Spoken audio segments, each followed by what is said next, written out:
And welcome into the Wednesday edition, Robby and Rexrode, 102.5 The Game. Robbie Stanley, Joe Rexrode, and Safar here with you. We are presented by Green Ventures Landscaping for homes and businesses that want to stand out, not blend in. Visit greenventureslandscaping.com. Hope everybody's off to a fabulous start here on this Wednesday morning.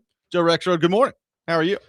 I'm okay. A little bit warmer today, so we'll take that. We'll take it. It is warmer. It's not warm, but it's warmer. Warmer.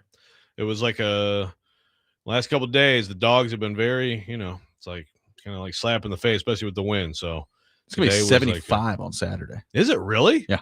Oh, my gosh. According to my weather app. That's an uptick. From, 75. Oh, boy. Okay. Let's go. I mean, I'm looking, again, I hesitate to even bring this up because I'm looking at like the long-term forecast on this Weather Channel app. I mean, we're in like the 60s and 70s for a while. Like, I don't want to say we've made it, but I mean, like, well, once we get to mid-March, right, you basically have, right? Kinda. I mean, I've seen some snowstorms around here in like late March, early April. Yeah. God, really? Yeah. There can't have been many. It's not a ton of them. Yeah. I mean, we don't get a ton anyway. In my 10 years, I have not seen that. Yeah. So we're good. Look, I hope we've made it. It'd be great. Yeah. Let's call it. If we have, I'm going to go up there and tell that groundhog to pound sand. Yeah, exactly. He was wrong. Punxsutawney. Yeah. What's going on with you, man? Getting it wrong up there. You got a 50-50 shot and you're screwing it up. Ian, how we doing? What's going on? Good morning. I could feel the difference this morning going out there. It's just like, okay, you could feel the spring. You could smell it. It's coming. So yeah, looking forward to that. Makes my mood so much better. Just looking at the forecast and seeing 60s. Oh, it's glorious. You want to hear some real first world problems from me? I always know that it's going to be a good morning when I look at the temperature on my phone and I think to myself, I probably don't have to remote start my car and get the heat going in there. Not even having to walk outside. Like I don't have to remote start my car this morning, so we'll be good. Yeah. Yep. I didn't do the pre-start today either. Yeah. So those are good days. Yeah, living in Michigan, basically that's like 4 straight months that you guarantee that you have to do that. Today I actually went out and started my car and because I had like extra stuff to bring into the car. And it was like, dude, the one day that I actually do this, like the last 2 days would have been amazing. I was like an icicle as I started driving. And today it's like, yeah, it's fine, whatever. It would have been fine either way. Richard on the YouTube chat has referred to me as Baldy Locks. Jared is saying that I'm trying to get a coaching job with the Titans. It is disappointing I've not been contacted about a job yet, given the status of my hair. Well, maybe, maybe we can send them clips of today's show and there'll be a little bit more interest because you're normally wearing a hat. It's true. You're not letting them, you're not really showing off, what you got. Now you are. How would you rate my, the strength of my hug? Because apparently that's important. We're going to find that out. Strength of what? Of my hug. That's what Saleh's worried about at the combine. Yeah. I don't know if I've ever hugged you before. How do they hug? We can fix that right now. Come here, Joe. Yeah, let's see what we're working with here. It's a lot of stuff gets evaluated at this combine. You better not be taking any chips out of the bowl in there, unscheduled interview. And you better make sure if you're going to hug Robert Saleh up there, you got some strength to it. Yeah, you got to determine the feel of the hug. I need a little bit more thorough breakdown. I can't wait to talk to PK about this later. Yeah. What exactly did he mean? Like, because this is the tweet I saw. The feel of the hug. Yeah, it's important to evaluate some of these players.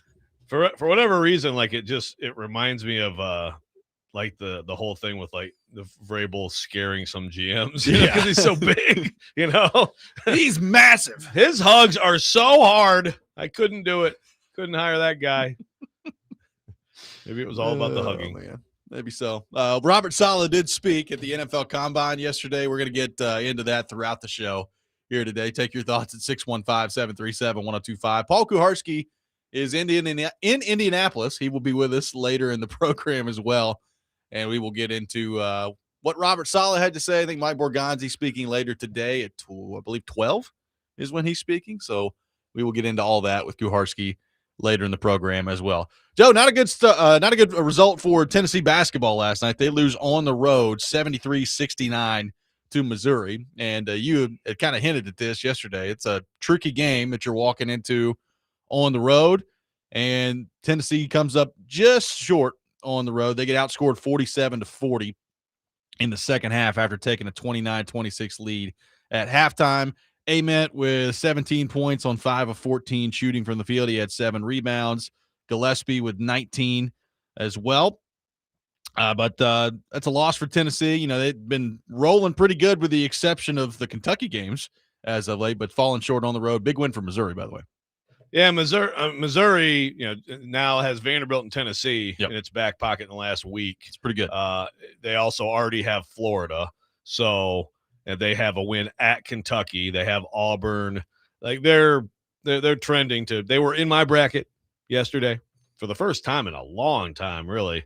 And I think they're trending to get in. It's a talented team. They should have been better this year than they have been, but they're starting to find it. And disappointing for Tennessee. I mean. I think last night you saw, last night was here's the difference without Zakai Ziegler. I know it's like you can't, people move on. He played 4 years. What else do you want? But T.O. Barrett from Missouri, no one could guard him. They couldn't guard him with a fishnet. He had a career high 28 points. He just got in the lane whenever he wanted to. And Gillespie couldn't stay in front of him. They tried Boswell. I think they threw Ament on him a few times, and he just kept getting to the rim. And that's one of my concerns for Tennessee is when you play a point guard, an extremely quick point guard, a penetrating point guard, you got to be better than that. Some of their rotations were bad that could have helped. They weren't in the gaps enough, but ultimately sometimes you just have to guard your man. You can't keep getting in rotation because you get beat by the first guy. And so that's one of my concerns. It's just, defensively, they're just not as good. And so they have to be better offensively. Now granted, their offense right now, they're 37. So that's not, you want to be better than that too. Their defense is 14th. That's very good still, but it's also not what Tennessee has been. Yeah. No, it's, they're definitely not as strong defensively as they have been. They had been playing good basketball up to this point. So, as a Tennessee fan, I don't think it's time to panic or anything. You got a good opportunity against Alabama at home coming up on Saturday. Next Tuesday, you got a South Carolina team on the road that you should handle, although Kentucky sure struggled with them yesterday. They did. No, they had a game, man. And then you close things out with Vanderbilt at home. So, you get 2 big matchups to close out the regular season of your next 3 games. Alabama coming up on Saturday. You have Vanderbilt to close things out. Both those games at home. So good opportunity there for Tennessee. Still ahead in their schedule here, but not a good loss last night for Tennessee. Yeah.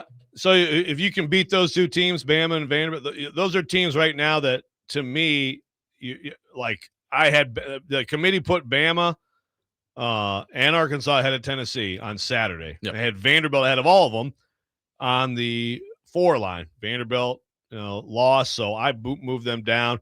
I mean, Tennessee is fighting with Bama and Vanderbilt to me to be a 4. But basically, the way things are trending, they're going to be, a 4 or a 5 probably. Which means if you're a 5, if Vanderbilt and Tennessee, if either of you is a 5, one of you is getting Belmont, man. I promise you, one of you is getting Belmont. And I know I'm counting my chickens before they hatch with Belmont winning the MVC, but this is what Power 5 teams should. Both of you should be scheduling Belmont, and you didn't, and so one of you deserves to have to play them. But if you can get past that 5-12 or 4-13, you're going to be in a 4-5 game to get the Sweet 16. You're going to be against a team like Bama, like Vanderbilt. It won't be a team in your league, but it'll be a team right around there, right around the lower reach of the top 25 to get to the Sweet 16, which certainly Tennessee can do. But also, it's going to be a toss-up. If you can get to that second game, it's going to be probably a toss-up game. I mean, that's where things are trending. Unless you win these, and then if you can sock away, I don't know how the bracket will shake out. If you can beat a Florida or something here in Nashville, can that fault you a little bit more? Maybe, but I feel like 4 is probably about as high as they're going to get. Yep, probably so. And, you got the SEC tournament coming in here to town. We'll see what that looks like. We've talked about the Florida part of this. It looks like they're just going to run away with the SEC regular season, and they keep destroying everybody, not named Vanderbilt as of late. So that part of it's going to be interesting to monitor down the stretch here. Last year's SEC, Joe, was so accomplished, so hyped up, and then we saw what happened with Florida and the run that they went on. I am interested, when tournament time comes around this year, What's it going to look like for the SEC? Because you're going from last year, probably the best conference of all time, to this year. I mean, they're certainly not even in the running for best conference right now, but I am like, how strong and or weak are they going to be by the time tournament time comes around? I mean, a lot of that's going to be dependent on matchups that we can't answer the question of right now, but I am very fascinated to see how that goes for what seems like I don't know, average year for the SEC. Yeah, it's average. The thing is, this year, a few years ago, would be like, oh my gosh, Exactly. amazing. But yeah, coming off last year, you're just not going to match last year. I mean, almost all these teams went down, right? Bama went down. Even Florida has gone down. Tennessee's gone down. Vanderbilt's come up. Missouri's gone down. Yeah, Vanderbilt has come up. I guess Georgia's come up. But for the most part, I mean, Mississippi State, those are good teams. I mean, Ole Miss is a Sweet 16 team last year, and almost beat Michigan State, got to the Elite Eight. Auburn, obviously, way down. So it's just, you're going to have ups and downs. I think Florida is a national title contender. I think Alabama, Arkansas, Tennessee, and Vanderbilt, those four teams could get to the Final Four. You could not count any of those four teams out for making a Final Four run. Those four have the goods. And then, like there's teams that are going to be in that can win game, like Texas A&M, the way they play. Texas is, Georgia is coming on. They had a great week last week. So there's other teams that can win games. But those four teams after Florida, Bama, Arkansas, Tennessee, Vanderbilt, if you get the right matchups, if you get the right path, and you play your absolute best basketball, certainly all of them, it will be disappointing if they're not playing in the second weekend, and then can any of them get to the third? So, I mean, it's not a bad outlook. It's still a lot of good basketball teams. Yeah, it's just you come off last year, and you knew it was going to go down. I didn't think it was going to go down quite this much, but also it's other leagues. The Big 12 is ridiculous. The Big 10 is those two are the other power leagues this year. 615-737-1025, our phone number. We are off and running on Robby and Rexrode. Robert Saleh addressing the media yesterday at the NFL Combine. We'll get into some of what he had to say coming up next. Robby and Rexrode, 1025 The Game.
Robert, what does a successful offseason look like for you for Cam specifically? For Cam, you know what? For Cam, it's always going to come down to. I said it before.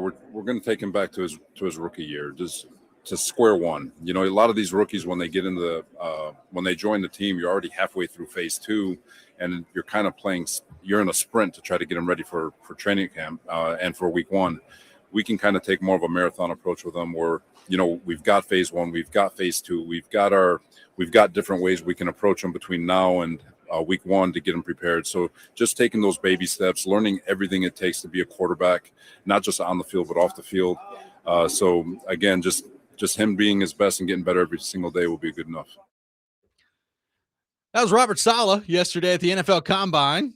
He addressed the media for, I don't know, about 15 minutes yesterday. Got into a lot of different stuff. That was the Cam Ward part of it.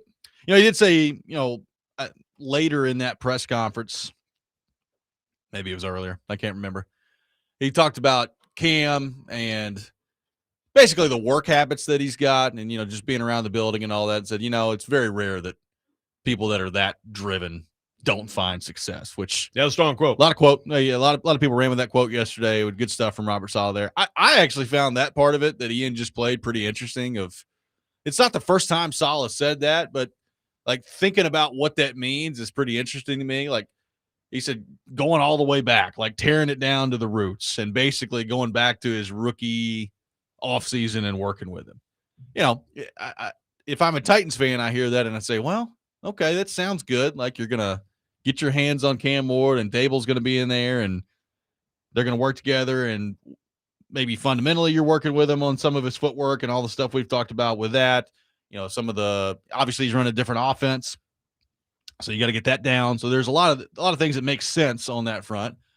I also think you can hear that, Joe, and be like, okay, so like, did Saleh look at the tape of Ward in his first year and look at how he was coached in his first year and say, hey, yeah, man, you need to unlearn a lot of the stuff that you just learned in your rookie year. We got to start all the way over again? Because that's kind of where my mind went yesterday when I heard those comments. That's possible. Yeah, it's possible. I mean, how much of the nitty gritty stuff is really is going to change? Obviously, scheme changes and the big picture stuff changes.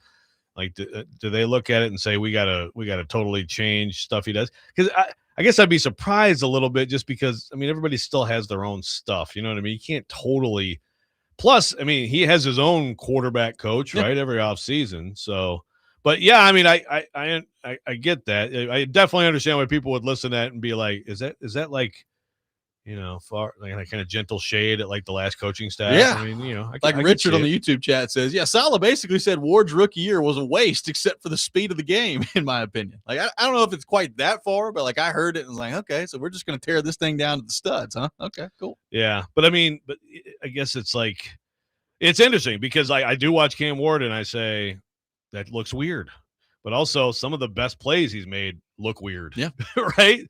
So it's like, if you really try to fundamentally change some of the stuff he's doing, like some of his whatever. Everybody talked about footwork and that's a big thing, but his throwing motion is going to be what it is, right?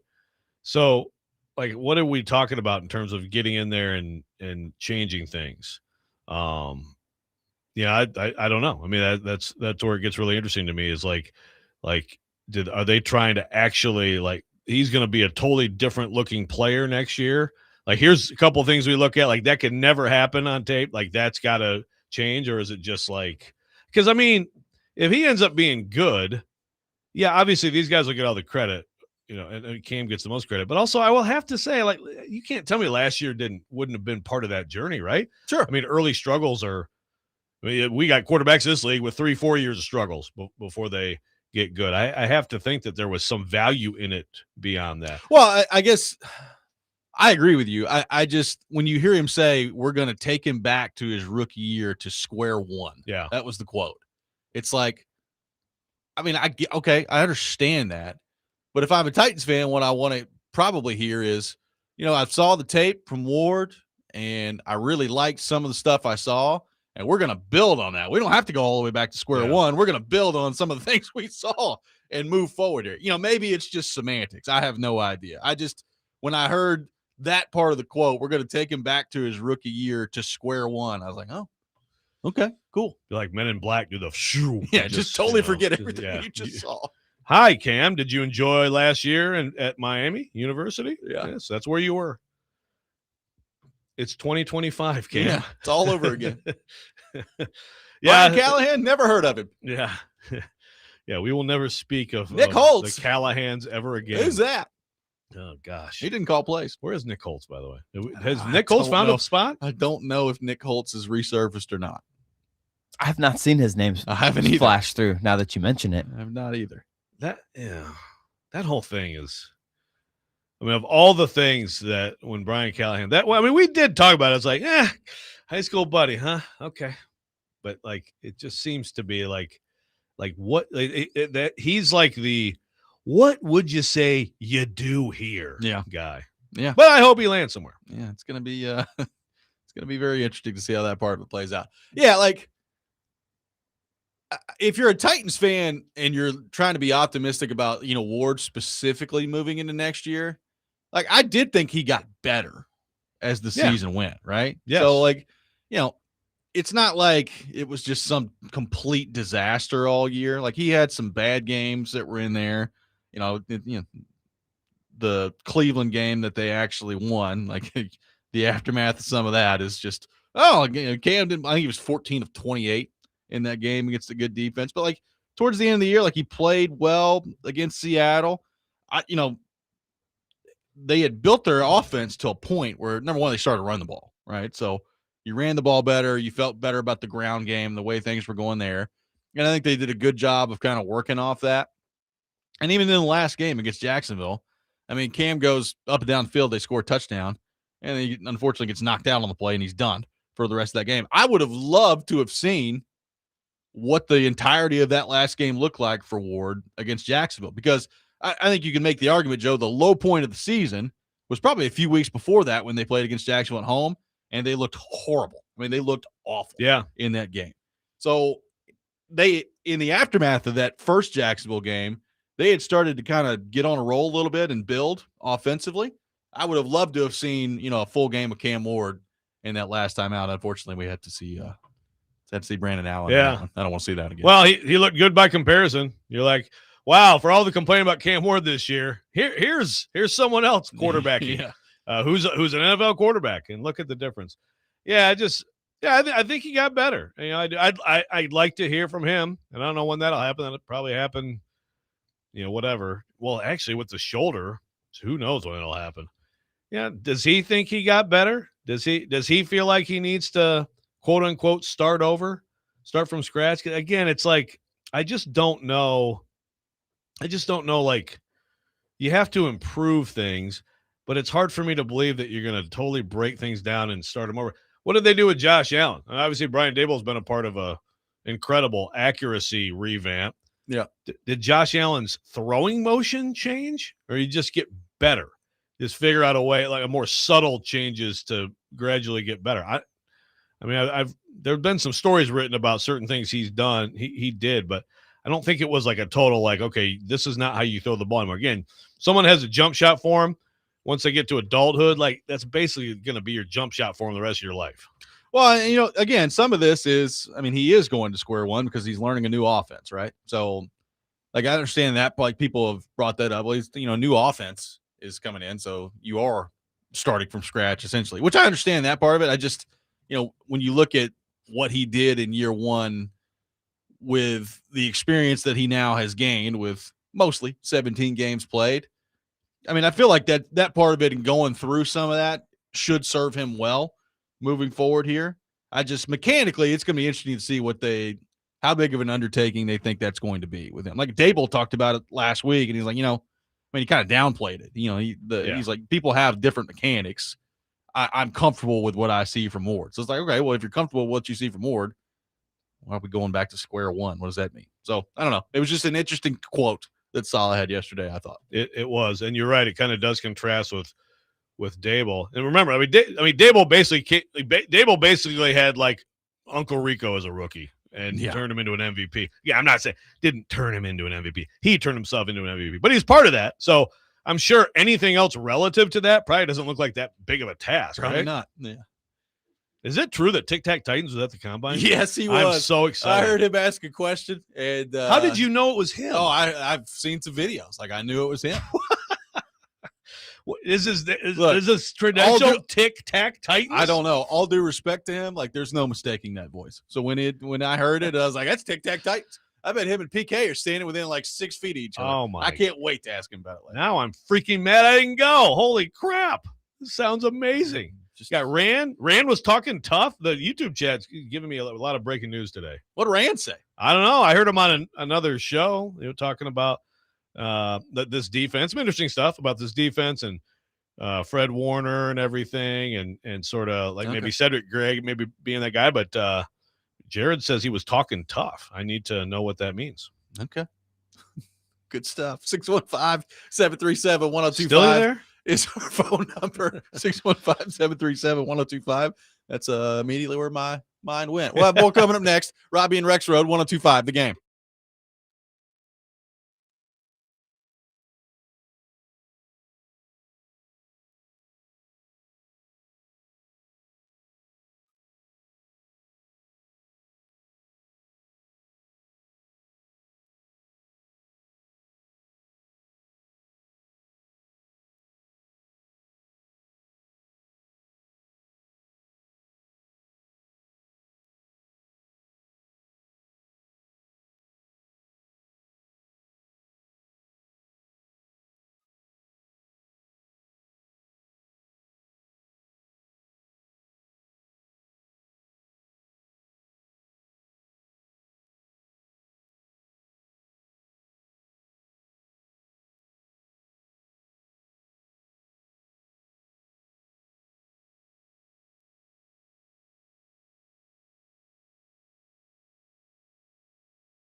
When you're evaluating the edge position, how much is Again, that's really every pin. Arm length is always going to be key, especially with a team like us that plays more of a zone style. Those long arms close up passing windows and do all the different things that we ask them to do. But so it's really every position. Arm length is always a big deal. That was Robert Saleh yesterday. Paying attention to the arm length out there. Every position, arm length is a big deal. I think the example he gave yesterday in that clip there was, they're a zone style team. Sure. You're trying to take away some space from the pass catchers. So, having long-armed defensive cornerbacks and secondary players is good. But he did say every position. So, obviously, Ruben Bain immediately comes to mind there, and we'll see what the discourse looks like on the Ruben Bain front of this week. Now, he did talk with Jim Wyatt, put this out there, and this was Saleh's quote on Ruben Bain. Quote, with a young man like Bain, his tape is undeniable. He's an unbelievable football player. He plays with great violence. His football IQ off the charts. There are certain things he'll have to adjust to, like all the rookies will, but I think he's a kid that is going to have a lot of success in this league. So, not that the arm length, I guess, is the be-all, end-all. He did have nice things to say about Ruben Bain, but that's where a lot of people went with the Robert Saleh arm length quotes yesterday. Yeah, it's interesting because that quote you just read, I was going to bring that up. It's like that, like the combine, basically everybody's going to say something nice about everybody, right? Yeah. But then it's like you have to try to read in sometimes, like, is this actually somebody gushing? Is this somebody tipping hand a little bit? It's a pretty strong quote. It also goes along with what everybody says about Ruben Bain, which is like, if you dig on the tape, he's one of those, like, he's just always going, and people love that. I mean, that matters, Again, doesn't change the physical reality. I'm really interested to know how many teams out there are looking at Ruben Bain and immediately like he's just not an edge. So now we have him where, or how many teams are like, watch the tape. Yep. He's going to come in this league and it's going to be fine. An inch less of arm is not going to, like, at some point, somebody, because they have the right combination of everything, is going to blow that number up and come in and be a sack guy. I'm sure there's teams that have both thoughts. I'd love to know what the Titans are. Yeah, same. But it sounded like he liked Ruben Bain. Sure, it did. It also sounded like he thinks arm length is important. Well, that is true too. We'll see. I don't know. So we'll continue to be confused. Which one wins out in that situation? I would assume, I don't know, Ruben Bain's arm's going to grow from where he was in his last year at Miami or the Senior Bowl or whatever to the combine. Like, it's like, wow, you wouldn't believe Ruben Bain's arm length this week. It's crazy. The wingspan is off the charts. He's doing wasn't it like Bobby Brady? You guys wouldn't know. I mean, maybe Ian would. Like, I think there was a Brady bunch. It was like Bobby was trying to stretch himself or something, like on the monkey bars. I don't know. Yeah, give it a shot, man. Or just like show up with Ruben Bain's just been walking around everyday life with arms extended as far as possible. It's like, get on out there, baby. Let's go. Can you get little extensions? Add like a little hand. Then Sal's like, well, that's a really weak handshake. What's up with this dude? It's just like a plastic hand, Let's try. But my God, measure those arms! Holy cow! What's the hug look like? Yeah, just move on in. Big hug just envelops me with those long arms. Holy cow! Yeah, also, Ruben Bain seems like a good hugger. Yeah, good hugger. Yeah, So. he feels like he would be a good hugger. What about Mendoza? What kind of a hugger must he be? That's why he's going first overall. He's very lovable for sure. Yeah, hug's a very strong hug with a lot of words. I mean, I'm thinking about this. I've come in contact with Javon Curse a few times. Great guy. Love Javon Curse. But like, the arm length, hand size thing, that guy's hands are, it's unbelievable. Like, he shook my hand and I was an adult at this point. I was like, wow, I feel like a toddler right now. It's amazing. So like, his ability to get in there and like throw somebody aside, it's not overly surprising when you're like, wow, his hands are the size of my face. He could just reach people in there and just throw them down to the ground. It's unbelievable. So, obviously he was pretty electric early in his career. What if you have like T-Rex arms, but just gigantic hands? Could that not make up the difference? What's that? I haven't seen the hand size from Ruben Bain. What's that look like? This if is the it's stupidest massive sporting event we have it really in our is. country. Oh, it really is. This is the dumbest thing. It's They're going to be out amazing. there later this week running around in their underwear, and it's going to be like, well, not a great performance out there at the combine.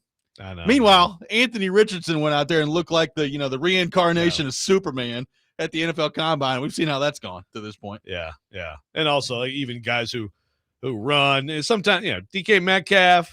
I remember that. It was like wow, and he's been a good player. But I think John Ross also completely lit up the world, and many other people too, running the 40. And it really is dumb. It's a great example of like this league has managed to, somebody's asking on the YouTube chat about like Burt Nihil. People are mad at Burt Nihil for being at the combine. I mean, I don't know. So he's got the stopwatch. Yeah, timing people. Is he out there? Measuring arms. I mean, who knows? You need people out there, but the point. This is a huge thing. The combine, and by the way, the combine is something that a lot of other cities want. Yep. I mean, a lot of other cities have tried to get the combine. I mean, LA, I think, has tried to get it. If the combine happened in Nashville, actually, this city would be pretty good for it. There's a lot of cities that wouldn't, but you got the Music City. So if you can just take that and use that, and then you're right there flooding out into Broadway, that's pretty good. Indy's pretty good for it. I think it probably should stay there. But if it moves around, Nashville would be pretty good. Robert Saleh was asked about the Will Levis part of this yesterday and what his plans are for him. This is what Titans head coach Robert Saleh had to say on the Levis front. Early impression of Levis? Just met him. Had a really good conversation with him the other day. My one exposure to him was back in 24. We played him in week 2. I do think he's got tremendous talent. He's got tremendous size, tremendous arm strength. Again, I'm looking forward to him. I'll tell you guys the same thing I told him. Just attack this offseason, have the best offseason of your life, and compete your butt off, and let's see what happens. But really looking forward to him being part of this football team. So that was Saleh on the Will Levis front. He also said in the press conference, Joe, he was asked about what he's looking for in the backup quarterback. And, he threw out the, being able to support the starter and being a good guy in the room, all those things. But one thing he also said was, need to be able to come in and win football games. Like, you need to be able to come in and win. He said, basically, we're looking for another starter. So obviously that's a difficult thing to find. I am very fascinated to see what his approach is going to be at backup quarterback. And, I say him, obviously Borgonzi is making decisions on that, but I am when those two talk about what they want to do at backup quarterback, I'm very fascinated to see who that ends up being. If it's just as simple as Will Levis, or if they decide to go somewhere else. Yeah, to me, unless the Tua thing's happening, that's still out there. Could be. Well, the salary dump, but no, I think Levis is. I think now it works out. I think rookie year Cam, and all that stuff. That was not, you would not want that to be your QB room. Now I think that's what it should be. Will Levis can come in and win games for you. And again, maybe someone wants to offer you a pick if he plays really well in the preseason or something. You could do what they did with Malik Willis, but at the same time, okay, then who's your QB two? There's not that many great choices out there. No. Again, the Titans had a bad one last year. They've had plenty of bad ones over the years. Go look through all the teams. There's 10 names you don't even know that they're in the league that are backup quarterbacks. So I think Will Levis is valuable as a backup quarterback. And I think he knows what the deal is. He's just trying to prove that he can play in this league again at some point. 615-737-1025 is our phone number, 615-737-1025. We'll continue to take your thoughts on the NFL draft, the NFL Combine, comments from Robert Saleh yesterday, and Mike Borgonzi speaking later today for the Tennessee Titans. Robby and Rexrode, 1025 The Game.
Welcome back in. Robby and Rexrode, 102.5 The Game. Taking your thoughts on our phone and text lines driven by WilsonCountyHyundai.com. Vanderbilt men's basketball tonight hosting Georgia at Memorial Gym. 6 o'clock tip-off, pregame at 5:30 on 94.9 The Fan. Coverage presented by Gary Force Acura. Taking your thoughts on the Titans. Let's head to our phone line driven by WilsonCountyHyundai.com. Welcome in Jared in Spring Hill to the program. Jared, good morning. Thank you for calling in. Hey, thank you for having me. So say that at 4, it just seems like all these guys, like I was listening to some stuff last night that these guys at 4, especially the edge guys, have flaws. Bain, with the short arms, and David Bailey with I guess he's too bendy, too slight to be in the traditional whatever for Saleh.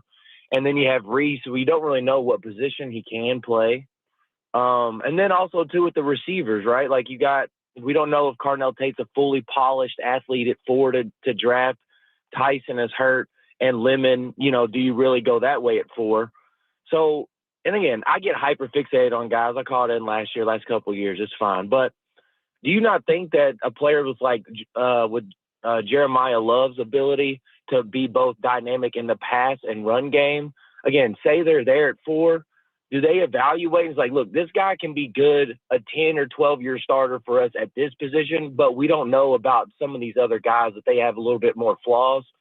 Do you think that should be taken in consideration and raise his draft stock because he is dynamic and appealing in a run and pass game?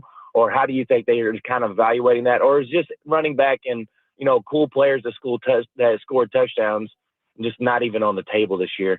I'll hang up and listen. Tighten up, baby. One day closer. Thank you, Jared. Appreciate it. People are excited about Jeremiah Love.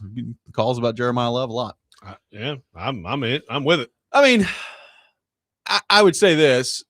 First off, I think the idea that you're going to have a running back that's a 10 or 12-year starter, I don't think you should think that way if you're the Titans. Like, how electric do you think you can be early? That would be how I would think about it. Like, Jeremiah Love is a great player. I think Jeremiah Love is going to be really good in the NFL. Some of that's going to be dependent on where he goes. So we had the Genty conversation yesterday. I still think he's got a chance to be really good in the NFL. He had no chance last year. His team around him was horrible, hence why they're picking number 1. And his offensive line specifically was awful. Like, it's just a bad setup there. So where does Jeremiah Love go? And are the Titans, with where they are right now, is he so much better than the other options you would have there when you factor in the position that he plays and where your roster is right now that you can afford to do that at number 4 overall? That's where I think the decision making is going to come there. I mean, I'll be stunned if he's not there at number 4 with an ability for you to take him. I don't know that anybody in the top 3 is taking Jeremiah Love. I could be wrong. Yeah. I'd be surprised by that. Yeah, I'd be surprised by that. I'd be surprised if the Titans took him. But yeah, I hear everything Jared's saying. There's questions about all these. The question with Jeremiah Love to me is, okay, we all know he's a great player. He's gonna be good back in the NFL. But is he a back that, okay, you're not getting this guy next year. You may not get this guy the year after that. This is, again, it's not generational, but it's like, is this a rare, unique talent? And do you think he's a better overall football player than those guys? Do you feel more certain about him? If so, I have no problem at all doing that. You have so many needs. You need to do best player available. You need to go with that aspect of the board. And I think all teams need to do that anyway, to an extent. Sometimes you're close and it's like you obviously have one huge need, and it's like it makes sense to let need weigh a little heavier. To me, the Titans are not. Yeah.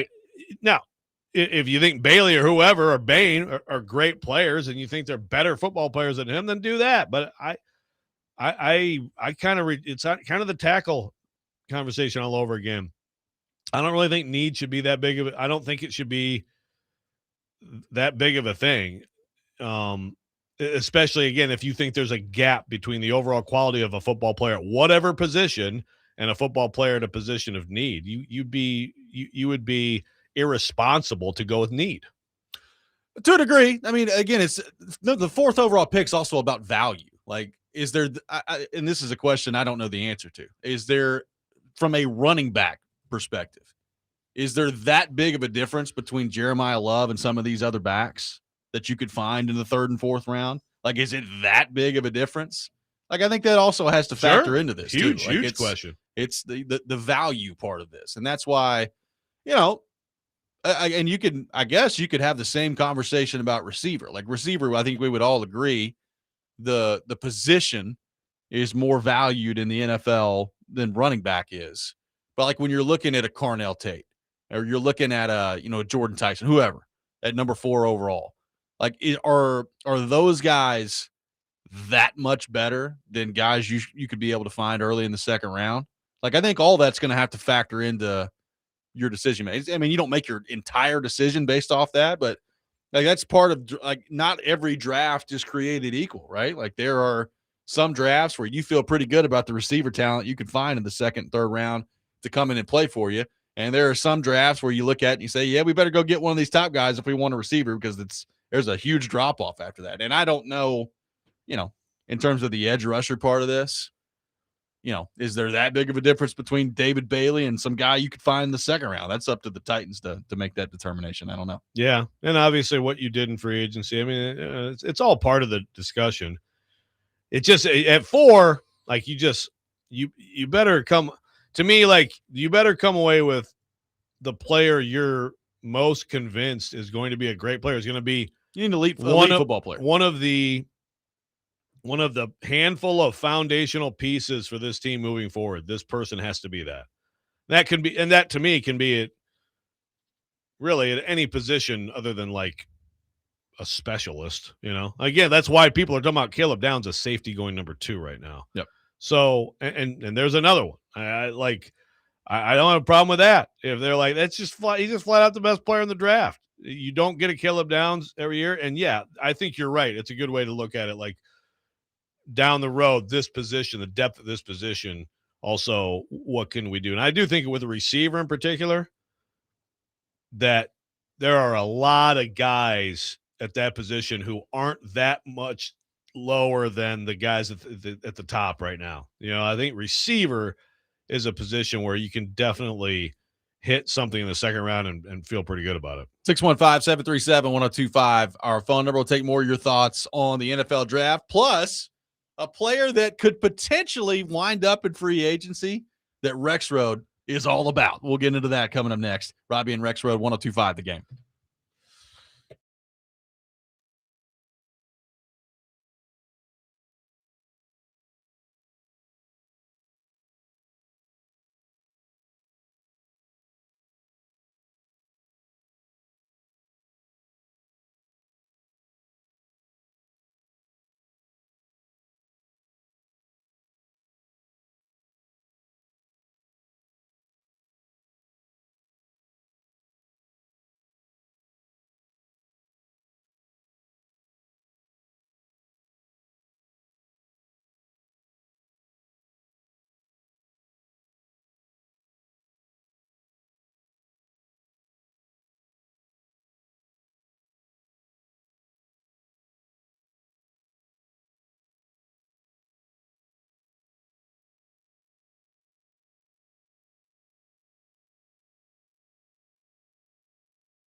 Now, number 2, Robby and Rexrode, 102.5 The Game, presented by Green Ventures Landscaping. Get thicker grass, better color, and fewer bare spots with turf application. Visit greenventureslandscaping.com. Robbie Stanley, Joe Rexrode, Ian Safar here with you. We are live from our Busy Bee Plumbing, Heating, and Air Conditioning Game Nashville studios, home of the $99 yearly Beehive membership, where the buzz is always about great service. We will have Paul Kuharsky from paulkuharsky.com with us later in the show. He is hard at work up there at the NFL Combine.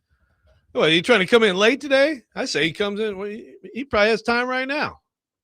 What are you doing up there, PK? Says he might be a little late today. What's his name's at the podium right now? Arvell Reese. Okay. Oh, So you got to do some, a little early for someone at the podium. Some It intel. is Easter time up there. So PK is working. He's getting some stuff done. Well, PK, see if you can get some questions in. But if Tic Tac Titans has a question, I think you need to pipe down and let Tic Tac Titans ask a question. Indianapolis is Eastern time. I guess I've never really understood that. Yeah. Okay, cool. Yeah, I know it's weird. Well, again, like I'm from Battle Creek, Michigan. You know, the west side of Michigan is absolutely west of us. Yeah, and it is on Eastern time. So, like in the summer, like you're playing baseball outside till like 10:15. Pretty awesome, actually. But pretty weird. cool. Yeah, But weird. absolutely. So we'll have PK with us a little bit later in the show. Joe, it looks like there could be a situation brewing between the San Francisco 49ers and all-pro left tackle Trent Williams. Schefter put this out there yesterday. He says, well, with 5-time all-pro left tackle Trent Williams scheduled to carry a $39 million cap number this season, he and the 49ers are currently struggling to find a contractual solution. If the two sides can't bridge their differences in their standoff, Williams would be expected to join this year's free agent class, making him one of the premier players that is available. So, I mean, obviously, that is a situation to monitor for the whole league there. Now, you know, Trent Williams has been probably the best left tackle in the league for a significant amount of time now. Now, he is also going to be 38 in July, so that's probably some of what San Francisco is kind of sorting through here. Of, you know, at 38 years old, what's that going to look like? And is that going to justify the $39 million cap number that you're going to carry this year? So, number one, very interested to see how that plays out between Williams and the San Francisco 49ers. But if he does make it to free agency, Joe, you hopping all over that if you're the Tennessee Titans? Sign him till he's 50. Rotating the man door to the swing tackle at that point? Exactly. Yeah. A swinging swing tackle door, man door. That's perfect, actually. That's what he should be. He should be a swing tackle. Yes, I'm signing Trent Williams, the biggest tackle deal ever that goes through his 50th birthday. I'm joking for the most part. Also, I'm a little bit skeptical. Like, is this actually, like, who's using Schefter as leverage right now, right? And all that stuff. It's like, it's just hard for me to believe if the Niners are actually willing, you know, if it's really to this point, then does that tell you about him as a player? Maybe you should be skeptical. He is that age. He has been hurt. I mean, these things can quickly disintegrate, right? Yep. But as a player, when he's on the field, it's, you know, imagine like the Titans having a left tackle of that quality. He's a Hall of Famer. Yeah. So it's at least something to keep an eye on for sure, right? Like if you're the Niners where they are, then, you know, they had a nice bounce back year. They're not all the way there yet. It's just hard at that position it's such an important position, especially if you have a right-handed quarterback. And it's just, if you have a lot of other things, it's just hard to snap your fingers and be like, okay, put in, I mean, look at the Patriots. The Patriots got a Super Bowl this year, and yeah, maybe a little bit of easy schedule. Part of that, they got there with a really bad left tackle, right? But like for the most part, that's going to be so limiting if you're, and it's so hard to just find one. You're not going to get one in free agency. You're probably not. Sometimes teams have been able to trade for left tackles, but you know, counting on a rookie there's a lot of tackles in this draft, but that's still a risky proposition. So I still have my if I had to guess right now, he's gonna be a 49er next year. That's my guess. But it's interesting that this is becoming a public little snit. It is. CBS Sports. I'm reading something from them right now. They said, according to PFF, Williams was the number 3 tackle last year. He committed only 4 penalties on the season. So game still looks like it's in a pretty good spot at age 37. Now, at some point, Joe, as we know, at some point, everybody hits the wall, and yep. I feel like for a guy like him, maybe it could come rapidly, like when that wall happens.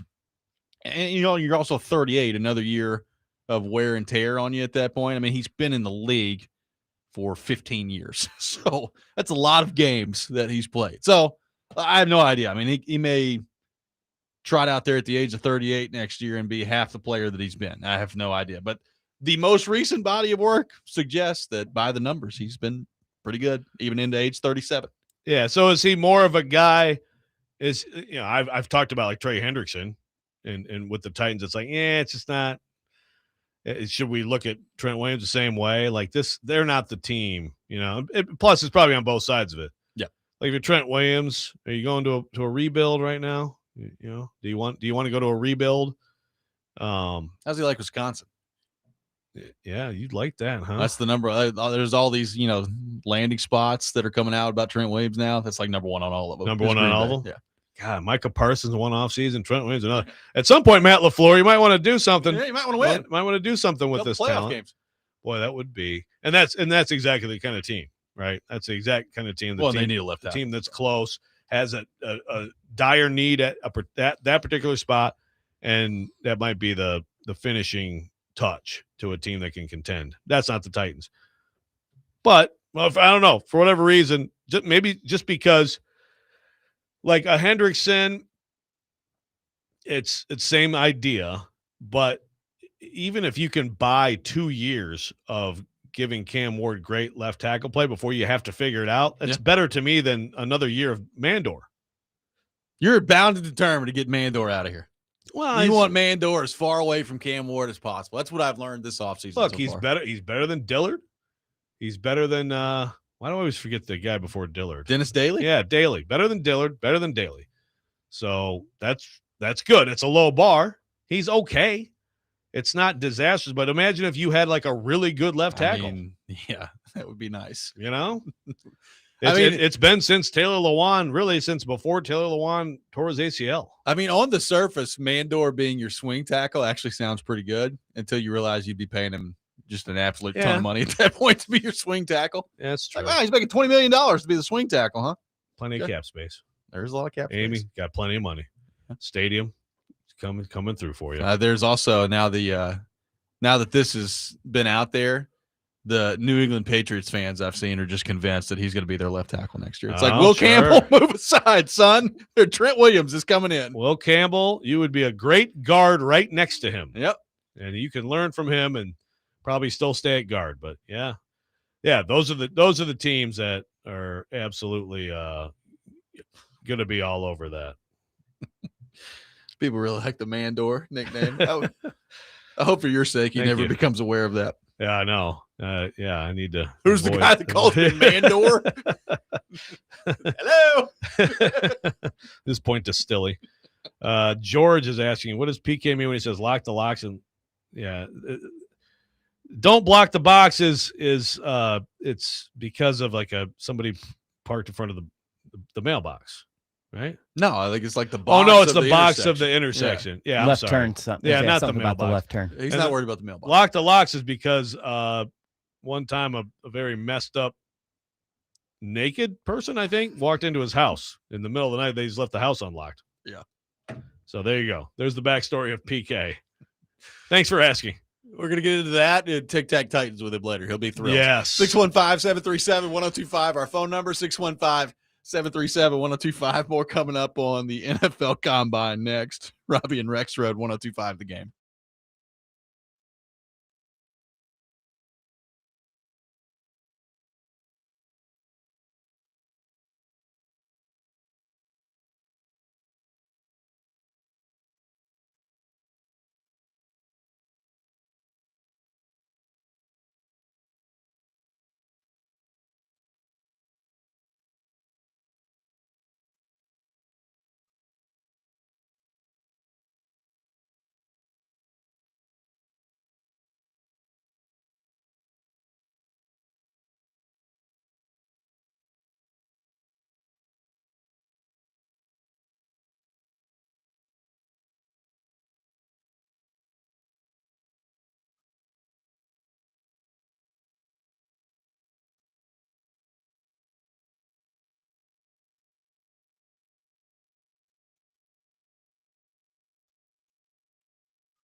Welcome back in, Robby and Rexrode, 102.5 The Game.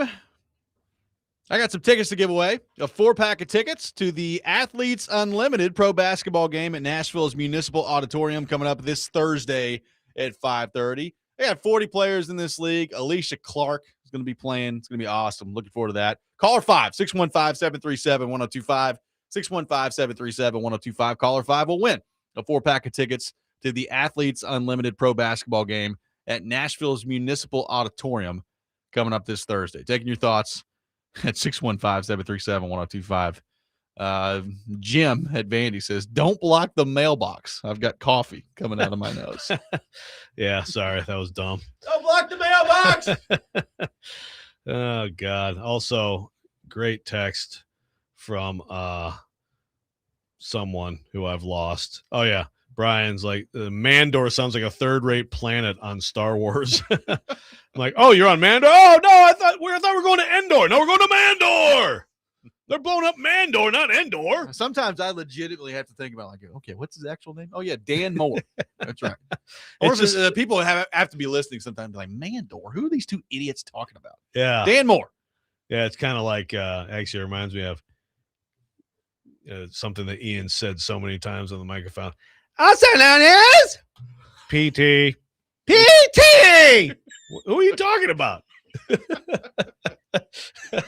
don't know if that was your best or worst impression of Stilly that you've ever done. Sports Talk Squeak Toy. ST. You imagine if him and Tic Tac Titans were at the press conference at the same time? Oh, my gosh. We need them at everyone. We need them at every presser. We need them sitting right next to PK. That may be when he retires. Brian says, Mandor, the planet of discarded NFL linemen, a desolate planet. The Empire has no interest in it. Well, Dennis Daly just wandering around Mandor. Where's Tyson Barlow? Yeah, so is Dennis Daly still in the league? He was with Arizona. He was with Arizona. The Titans. Probably. I mean, that's a problem. It's a great example of the reality of this position. It's just so hard to find good. He did not tackles. play. And he did not play in 2024 and did not play in 2025. So I think he's donezo. Really? That's it. Okay. I didn't know. All right. I take it back. Maybe it's a better position than I thought. Or maybe he's that bad. They're like, all right, we're done with Dennis Daly. Like if you're Dan Moore, you might need to seriously consider changing your name. Like go with Daniel. I assume the full name is Daniel. Go with Daniel Moore. Because it's just unfortunate that you're Dan Moore and you're a somewhat leaky offensive tackle. Like it's just too easy. Yeah. You know? Matt says we're not allowed to choose our own nicknames. It's Mandor. You just got to accept it. Exactly. People call me a lot of things that I never chose. You can do a lot of things with Rex. Fill in the blank with the next word. Okay. You can. Yeah. We've seen a lot of those come down the pike. Mm-hmm. Yeah. The Trent Williams part of this is going to be interesting. By the way, it looks like Breece Hall, you can probably mark him off the list of potential free agents because it sounds like if they're not able to come to a deal with Breece Hall, that the tag will be used. The tag's coming. And that makes sense. Like, if you have a good running back and you're in that, like, I don't know why you would, unless you have to use the tag elsewhere. Right. But just like the Titans did with Derrick Henry, right? And then you eventually get the deal done. It's kind of a no-brainer. So no big surprise there. And again, it's just like that position.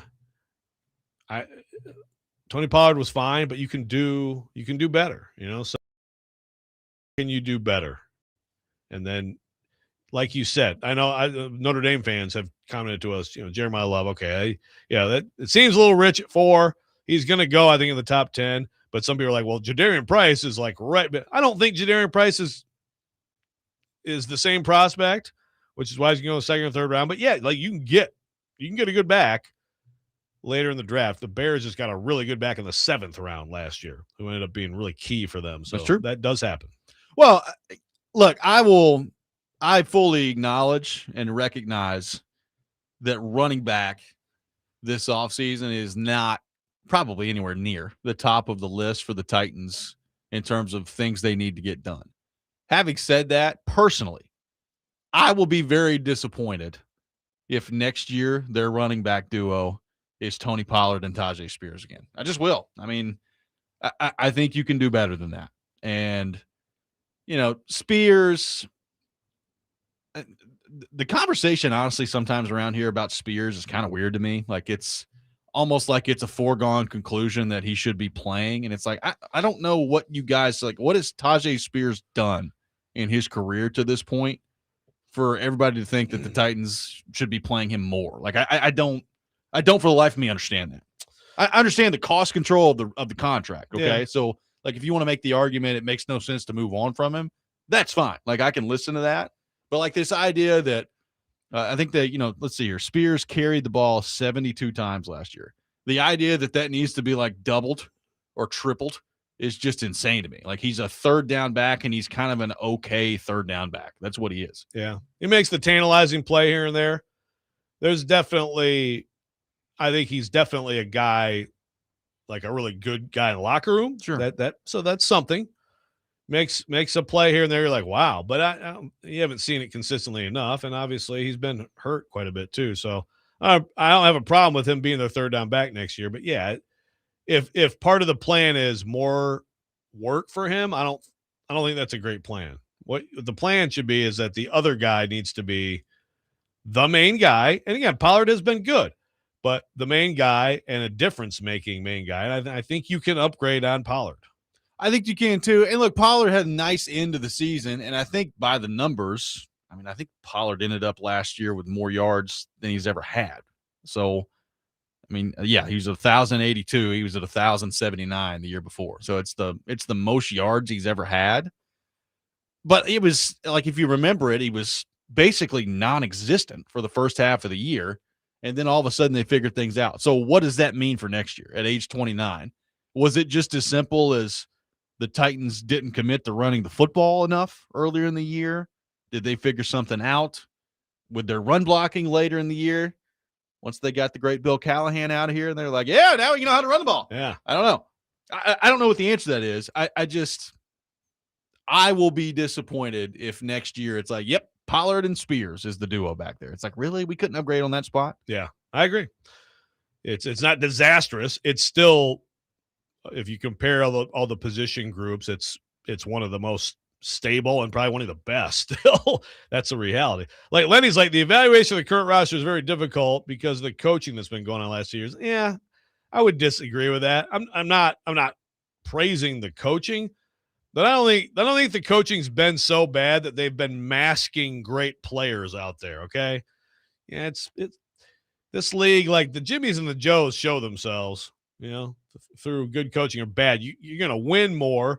You're going to see more maximizing the talent with better coaching. But I don't think this roster is all of a sudden, I think the Titans are probably going to be better coached here, but I don't think that means a lot of the guys that we've been seeing are all of a sudden going to get dramatically better. Now, one guy, there are some, like maybe a Sweat, for example. A lot of talk about Sweat. And again, if Sweat gets in legitimate professional football player shape and wants to go all out, he can play in this defense and any defense. Okay, sure. Is he going to do that? But like Sweat's outcome is going to be a lot more about him than whatever these guys are doing with him. Saleh basically said that yesterday. Like he was asked about Sweat, and he talked about how big he is, how fleet of foot he is, and he's talked about they've had defensive tackles that have worked in their system that have been close to his size. But one thing he really harped in on, which I think was kind of the most important part of the answer to me, was he said, is it going to be easy for him? No. We ask our defensive tackles to do a lot, and it's going to require a lot of running, is basically what he said. So I don't know. Like, I didn't walk away from that. It doesn't sound like him. It did not sound promising. No, like I didn't walk away from that thinking that it's just a foregone conclusion that they're moving on from him. But I certainly walked away from that thinking, like, Robert Saleh and him have had conversations, and it's clearly going to require, he said it. It's going to require him doing things that are way different to what he's been asked to do to this point. To me, it's a foregone conclusion that they're moving on from him if he doesn't move on from about 40 pounds. So if he can move on from about 40, then because I don't know what the scale said, like his last year at Texas compared to like last year. I do know that I watched him a lot at Texas, and it's college and it's different. He was chasing guys around in the backfield. He was getting after people. That's why they did what they did. Again, you can rip it, and it doesn't look good. It's another Rand move that doesn't look good.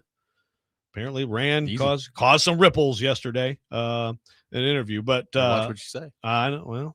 Well, someone real quick. Someone said Rand said the 50% success rate is good for a GM. That's fantastic for a GM. 40 to 50? I mean, what are we talking about here? What's he talking about, draft, or is he talking about like all of them?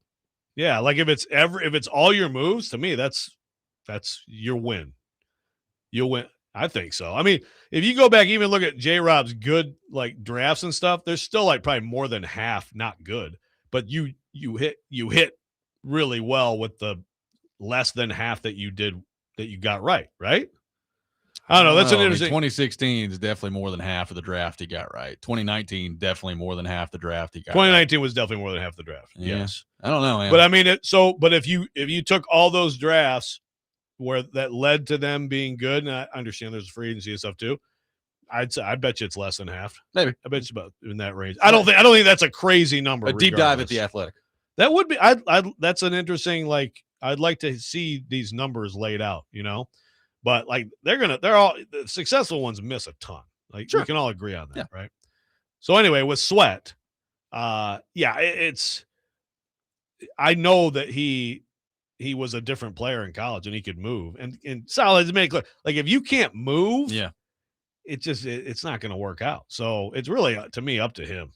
615-737-1025 is our phone number. More reaction to some of the things Robert Saleh had to say yesterday, including some comments on Femi Oladejo, who we kind of just forget about this offseason. We'll get into that. Robby and Rexrode, 1025 The Game.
Hey, Robert, on that note, some other young players on the defense, a guy like T'Vondre Sweat, a lot of people have talked about how he fits in your defense. A guy like Kevin Winston, who did a little big nickel last year, that's something that, you'll work in those three safety packages. How would you say a guy like T'Vondre Sweat and Kevin Winston fit within your defensive scheme? Yeah, I'll address Sweat first. We had a guy in 2000, I want to say 20, I think it was 23, maybe 22, L Woods, who was just as big, just as fast, just as fleet of foot.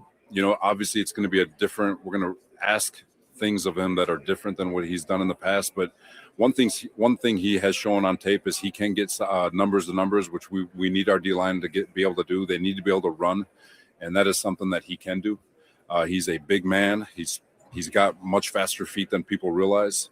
Is it going to be easy for him? It's not. It is a lot of work. It is physically demanding to play D-line in our system. But I do think he's up to the task. Have had great conversations with him, and I'm excited to see him get to work.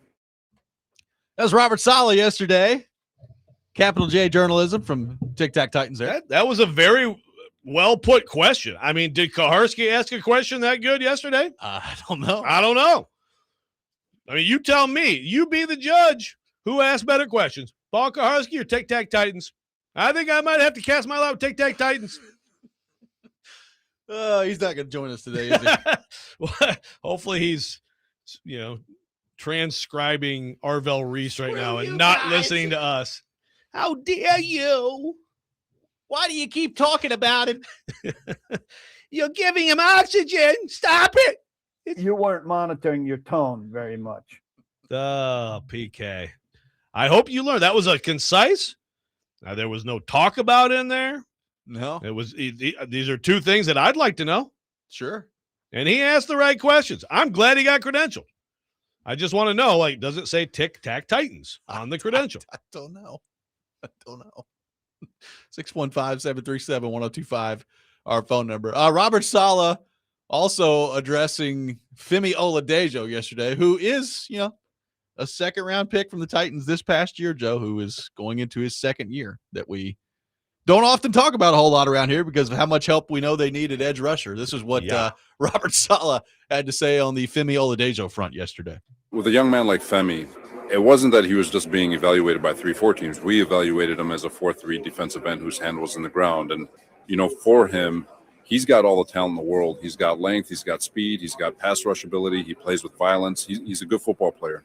And, for him, it's just going to be transferring to getting your hand in the ground and going vertical every snap rather than having to think about coverages and all that. So, obviously, there's going to be a learning curve for him even in that role. And there's going to be a lot of coaching and a lot of work on his part to get himself better every single day. And I think he's got the mindset and the physical ability to do that.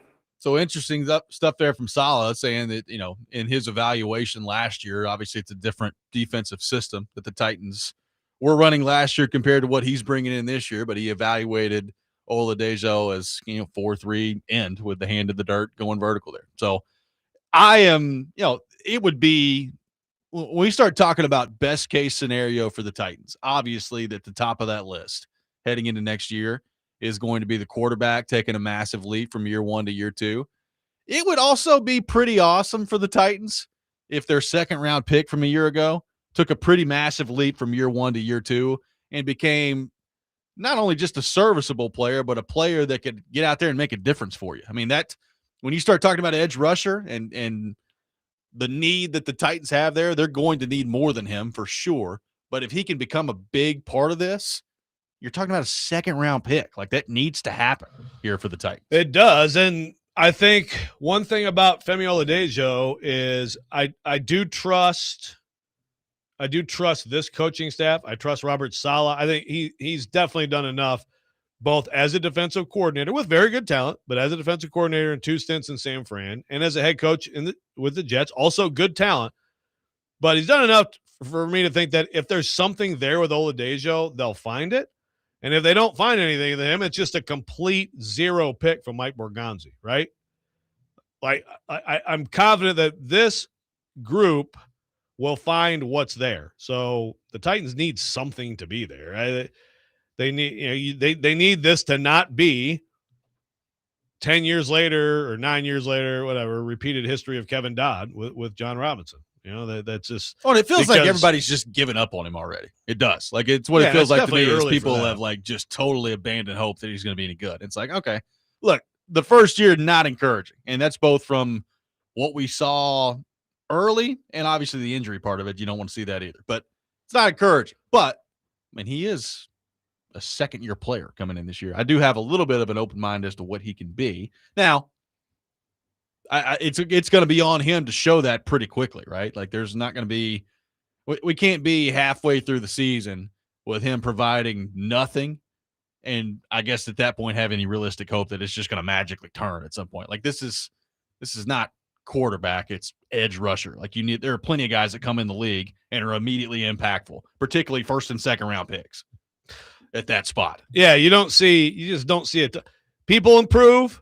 The quarterback position, different, right? Like it can be, and you see receivers sometimes not do a lot early. You're a little worried, a little disappointed, and they come on. But usually now, by year two, like with the receiver, you're okay. It's like what you are is what you are. With some positions, I think it's like corner. It's like what you are is what you are immediately. We knew this was a project, so that was pretty much stated on the front end, and it's worth keeping in mind here. But yeah, like if you get a few games into this year and he's doing nothing, it's just a miss. Like right? Like with another off season, with this staff, with going through all of last year, and he got banged up and stuff like that. But if there's nothing there once we get into games next year, then I'll be ready to call it. Right now, I think you have to give him this off season, get with this new coaching staff, and see what's there. And maybe the scheme helps him. I mean, I don't know. There's a lot of things that need to help him. I think basically probably every position other than quarterback, right? I guess offensive lineman also, like we've seen Peter Kuharsky get kind of incrementally better, right? To the point where it was kind of not looking great as a rookie to last year. You're like year 3. It's like, that's pretty good.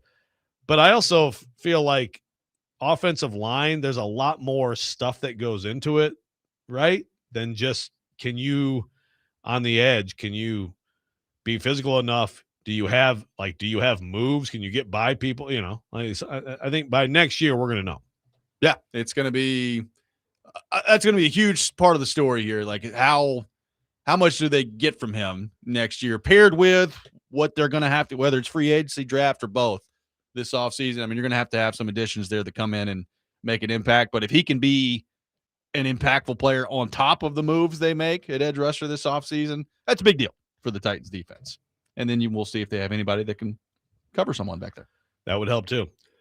Pre-rant, Eli is talking to you about on the text line about trading Jordan Love and Malik Willis. I don't think some people realize how good Jordan Love is. Well, Eli says Love will never get them to a Super Bowl.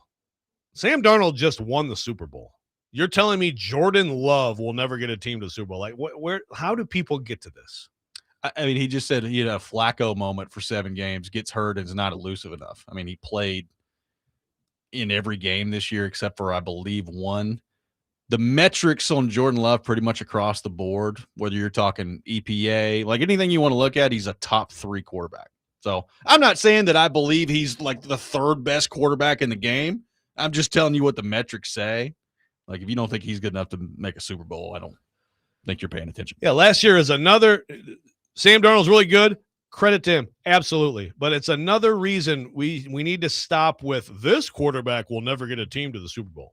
That's one of those things that people say a lot that they shouldn't say. 615-737-1025. Unless it's a bad quarterback. There is that. The Rex Rant with Joe Rexrode coming up next. Robby and Rexrode, 1025 The Game.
Sometimes he wakes up on the wrong side of the bed. And sometimes he's just, well, Joe. Awkward moment. Let's do it. This is the Rex Rant, now on Robby and Rexrode. Yeah, I am raising my voice at you. Rexrode finally gets something done. Open the man door and sack my quarterback, please. I'm Paul Kuharsky. No, I'm Paul Kuharsky. Be a lot cooler if you did. It'd be a lot cooler if you did. I smoke weed constantly. You better lawyer up. Oh, well, thank you for telling me how I felt, Paul. The biggest ass in town. How far up his ass are you, Paul? It is time for the Rex Rant with Joe Rexrode. Check it out every morning here on the program. I mean, that felt like a legitimate back and forth conversation between you two. It's impressive. Do we have Paul Right now? Yeah. No. Okay. He's welcome to join. You know, he's going to be late. He's doing work. When did Arvell Reese finish talking? Is he the only prospect talking today? It's like the Arvell Reese show, the NFL Combine. Well, so no, because if Arvell Reese is talking, that means that, I mean, I assume he is because they do it by position. Yeah. So I assume that Bailey and Bain, all those guys talk to. Yeah, we'll have a lot of stuff tomorrow. Talk about arm length and run stopping, and I don't know what the knock on Arvell Reese is. People are comparing to Micah Parsons. You know, if you're him, that's gotta be a little skittish about that. But no, I think we'll get a lot of that. But hopefully we'll get Kuharsky here at some point. I actually would like Kuharsky to weigh in on this. I'm gonna wade into, I'd say, is this the hot topic in the world right now? I'd say it's a really hot topic. I'm guessing, you told me you got off Twitter. I'm guessing this has something to do with the U.S. men's hockey team and all this stuff going on. That's some of it. Yeah. So let's talk about that, because why the hell not? This is a great example again of no matter what happens in the world, we will get into the culture war of people screaming at each other. Yep. It's everything will get there. And it just sucks, because this whole week should be just celebrating the gold medal, and it should be some fun back and forth with the people from Canada and leave it at that. And instead it is, again, become 100% culture war. I don't want to go down that road too much. But I will say this, I can't blame the hockey team for winning a gold medal and like the director of the FBI comes in their locker room. Like, I mean, you're not going to let the guy, you're not going to kick the guy out. Now, why he's acting like a drunken fanboy who had anything to do with them winning, that's a totally different thing. But he's in the locker room. Great, whatever. President Trump calls the team, and it's actually, I think it's perfect. It's an easy win. It's like laughing, and he's making jokes about Connor Hellebuck and all this stuff. And then he makes the joke about the women's team. And to me, that's the whole thing. There are people who are furious at them for like accepting the invitation to go, and no one's turning that down. Like, especially in the moment. You got the guy on the phone with you, the president invites you, you're going to go, just all, no. Right. Yeah, you're not going to turn that down. Now, obviously, it's different. Like, you know, when it's a State of the Union address, you're kind of being used as a political pawn. But it's not like that's not their fault either. You know, it's not like going to the White House to celebrate something. Like, you welcome a team in, you know, to after winning a championship. This is the State of the Union, and you know, I didn't listen to it all last night. I don't know if anybody did. I'm sure it was great. They were obviously there. I can't get mad at them. None of these things. Everything is like, if you do this, you're on this side. If you don't, you're on the other side. The 5 guys who didn't go, I guess what, they're on the other side of the culture. Who knows? I probably not. People probably have their own reasons for doing it. But the crack about the women's team sucks, and that's my only issue with the whole thing. Is, again, like, it's one video. The laughter was a little too hard for me. Like, it was a little bit too, like, you know, enjoying the stupid comment about the women's team. I don't have a problem if you don't call the women's team, but to make that crack, look, there's a ton of women in hockey who I respect a lot, and I've seen the ranges either from disappointment to disgust with this, and I'm gonna defer to them, because it's a ridiculous comment. It's unfortunate they got swept into that, and the only thing I would say is I hope some of these guys, you know, I don't know that apologize is I mean, again, they were laughing at everything that was said in that comment. They need to apologize for that. I don't know. I just like to see some more like obviously we respect the women's team and, they were put in a bad spot for the most part. And again, it turns into immediately after something great that should be unifying because that's what sports is supposed to be. It turns into which side are you on? Let's scream at each other. No, it's very, very unfortunate. And by the way, I mean, the ratings came out yesterday. Huge. They were awesome. It was 20.7, I think, was the average. I think it peaked at 26 million on NBC when Hughes scored the game winner there. So, I mean, for given what it was and given the fact that on the West Coast, the game started at 6 in the morning, which is just very actually 5 in the morning, which is very unfortunate. And, you're talking about, I think, only the 2010 gold medal game between U.S. and Canada had a better rating. And that one was at like 2 p.m. So it's just you wonder if the game was on at noon or 1, like what that number could have been. But that's still a pretty massive number that they put out there. Yes. And again, it's like, you can listen to stuff or not, find something. It is hard to turn anywhere now. I mean, I don't follow Barstool a lot, but I saw like Dave Portnoy and what he said. And I thought what he said for the most part was reasonable. I mean, the only point he made was how are you going to say anything against what he said? You're going to defy the president. I'm like, I don't think you have to be defying anyone to just say, hey, we really respect the women. And some of those guys have said it, but you can't turn anywhere now without all the aftermath stuff being the primary topic. I mean, I suppose that's, you can make that a criticism of media too. When it comes down to it, I'm going to remember the incredible game. I'm going to remember Hellebuck. I remember I think the brief moments where it did feel like a little more unity, that sports brought people together. Yeah. And hopefully this part of it, which is in the immediate aftermath, dies down. But I think I'd like to hear from some of those guys a little bit about that. They were put in a bad spot. But, again, some of them I thought laughed a little hard, man. I mean, I don't know what, if you're in that moment, you're not going to be like, well, hold on. Now that's not an okay joke. You're not going to do that. Everybody's drinking beer and celebrating, but it ends up being pretty significant disrespect. 615-737-1025, our phone number. Paul Kuharsky will join us next hour. We think here in about 20 minutes or so. So looking forward to that. They'll have PK on when he's ready, when he is wrapped up the first part of his work up in Indianapolis for today. Again, Mike Borgonzi speaking later today up in Indianapolis. We'll continue the conversation on the Titans coming up next. Robby and Rexrode, 102.5 The Game.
Stand back. There's a hurricane coming through. Paul Kuharsky from paulkuharsky.com getting his work done up there at the Combine, carving out some time for us because he loves us here on the show. He is with us for the rest of the hour here. PK live up in Indianapolis at the NFL Combine. PK, thank you for taking time to be with us this morning. Good morning. How are you? We got a Rexrode styled mute from PK just to start things off there. It's absolutely beautiful. You there, PK? I think we're losing. We don't have audio on him right now. We're trying to get that figured out. I would rip him, but I've been there. We have. There's like that audio thing in Zoom, right?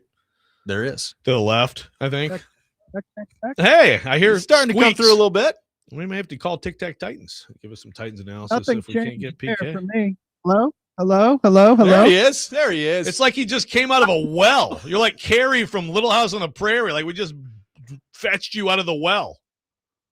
Nothing changed for me, and the emphasis here should be on the lack of a visual for Rexrode.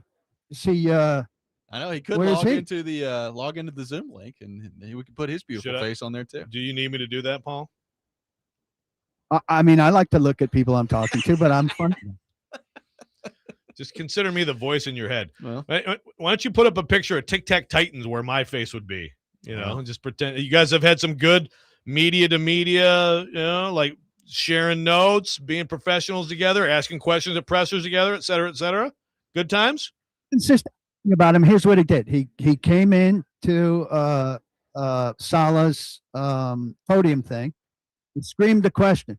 People are thinking that Devondre Sweat is not going to be on this team. How do you think he fits in? He got an answer. It took him about 5 tries to get recognized by the coach. And then he disappeared. He came in, he asked a question, he disappeared. Apparently he was puffing his chest out like, I'm a big-time media guy now. A coach answered my question, as opposed to like acknowledging like this is what people do. Yeah. And that was that. Did he dare approach anyone in the media, attempt to introduce himself, anything like that? Of course not. There we go. Joe was really looking forward to getting this figured out. I think it's up to you, as you know, the dean of the beat, to welcome him.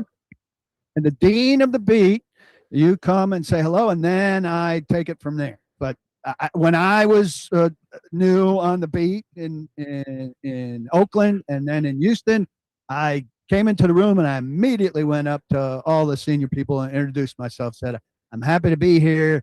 I'm learning the ropes. I hope you'll be patient with me. Tell me if I'm making a fool out of myself. And I don't want to step. There's no way you said stuff like that. You're full of crap. So wait, are you admitting that Tic Tac Titans is new to the beat? He's on the beat now? On the beat. That he's credentialed here is it tells you the state of NFL media, quote unquote media, air marks, and it tells you what this event is, which is not really that much about football. Rexrode's favorite event of the year, the NFL Combine. So Saleh did speak yesterday. What do you? So we were talking about this kind of to begin the show, PK. You know, he said on the Cam Ward front that they're basically taking it back to the roots here. They're going back to his rookie year and kind of starting over with Cam Ward. And I heard that, and like, you know, obviously I understand they're putting in a new offense, and this is a new coaching staff coming in, and you're still talking about a young quarterback. I mean, my mind kind of wandered in that, PK, of like, wow, it's like, did he look at the tape and say, hey, unlearn a lot of the things you've learned from Callahan in your first year? Like, that was kind of my initial reaction to it. What did you make of that part of what Saleh had to say on the Cam Ward front? Yeah, a little bit of that, Robby. I think too, what I wound up writing about was, you know, I asked him like, how much is it about scheme and how much is it about decision making? He really, really downplayed scheme. So I think most of us generally, not just here, but everywhere, when a young quarterback's struggled and he gets a new coordinator, we think, oh, this new guy's scheme is going to really fix things for this kid or give him an opportunity. And Saleh said, scheme is football 101. I can teach any scheme to any player, any coach can. I was like, ooh, that makes the scheme really diminishing Daboll there. He said it's all about decision making. He's got to learn the scheme, Got to get the scheme down. Got to repeat the footwork in the scheme. Got to repeat the plays in the scheme. And then can he make quick decisions without thinking about stuff? And it all comes down to that. That's going to tell us if he's an improved quarterback and all of that. So less about the coaching and the implementation of the playbook per se, and more about what Cam decides to do with it, which makes sense, obviously. But I think at this stage of the year, when they're drawing up the playbook, we're all tending to think about the playbook. Players, not plays, Paul. Yeah, your favorite coach, who you have professed your love to, used to say that all the time. So, I mean, I think that, but seriously, that makes sense. I mean, these things really are like if anybody sat down with anyone and laid it out. I mean, there's a lot of plays, so you have to know where all the answers are, and obviously the answers related to then what's the coverage, and right, like that gets complex. But I mean, the actual scheme itself, I mean, they're all ripping each other's the same plays off each other, right? Like every once in a while, we'll see an innovation. We'll see the whatever the little cheat motion thing last year that McDaniel, right? Like you'll see, but for the most part, then all of a sudden everybody starts doing it immediately, right? Yeah, I talked to Dave Canales about it, who's a good example. He took over a quarterback. Now he's an offensive play calling head coach, but he took over Bryce Young in year 2. He's not a good example for Cam's track because Bryce Young's year 2 was shaky and he got benched for 2 games at the beginning. But he said, once Bryce started getting some things grooved, is the word he used, then things started getting better. And look, they didn't have a glorious year by any means in Carolina, but Bryce Young did play some better football, and they were 8-9, but it was good enough for them to win their division and get in the playoffs, which is some progress for Carolina. Now we hope for better, obviously, from the Titans, but getting things grooved is basically, making better decisions on a more consistent basis. Yeah, like his development here is going to be, from the Dable standpoint, it was interesting because last week, PK, like Dable was talking, and we focused so much on mechanics and like the mechanical part of this. And Dable was asked about his mechanics last week, and he was just like, I mean, he kind of downplayed it, right? Like he was like, quarterbacks have different ways they deliver the football. I'm very confident in Cam's mechanics and like the way that's going to play out. So I don't know. I just saw those comments yesterday, and it's like you could take that as, boy, you sure need to unlearn a lot of that stuff. And then I look back to Dable last week, and it's like he clearly feels good about where he's at from that part of things.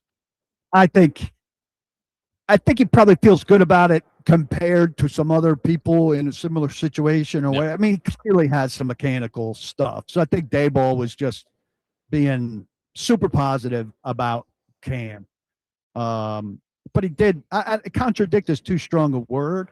But also, like Saleh said, hey, we don't want Cam to be Superman all the time. We need a lot of Clark Kent. And Daboll was like, hey, I love when he's Superman. It's terrific. It's what sets him apart. So there were some things that I don't know, he was contradicting. He was trying to balance out some stuff and reset the equilibrium maybe. So are you saying that we're going to have we got solid Daboll conflicts coming on the horizon? Is that Is that what we're looking at? Look for the clickbait headlines: a head coach and the offensive coordinator wrestling over Cam Ward. What did you make of what Saleh had to say on the Tavondre Sweat front? Going back to the question that was asked there, I mean, I did find his answer interesting from the standpoint of big guy that moves better than people think, but I think the phrase that he used was, "Is it going to be easy for him?" Well, what we asked people on the defensive line to do in this system? No, he did say he's confident he's got the skill set to do it. But what did you walk away from thinking on where Tavondre Sweat stands with Saleh and this new regime coming in? I thought he went a little hard. I liked Gus Bradley's fresh starts take better. I have a strong inkling, and it's not coming from my imagination, that it's going to be really hard for Tavondre Sweat. And I just think that may be a quote that he comes to. Well, he left himself an out with, it's going to be really hard. What we know of Tavondre Sweat so far isn't that he does really well when things are really hard. So okay, well I'm gonna push you on that, PK. So Texas. So do you think that Sweat? Do you essentially think that there's serious doubt about him being able to do it, or just the bar is here? If you can get there, great. But if not, it's just not going to work out. We've talked scheme fit. Look, if he's the best version of himself as a player, he's a scheme fit. He's a scheme fit in any scheme. But I don't think he's a scheme fit in every scheme. You don't think so? No. I think if he moved like he did, like I saw him move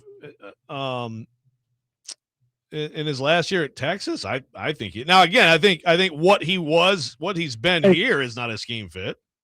You can only stay stuck in college for so long, Joe. Sure.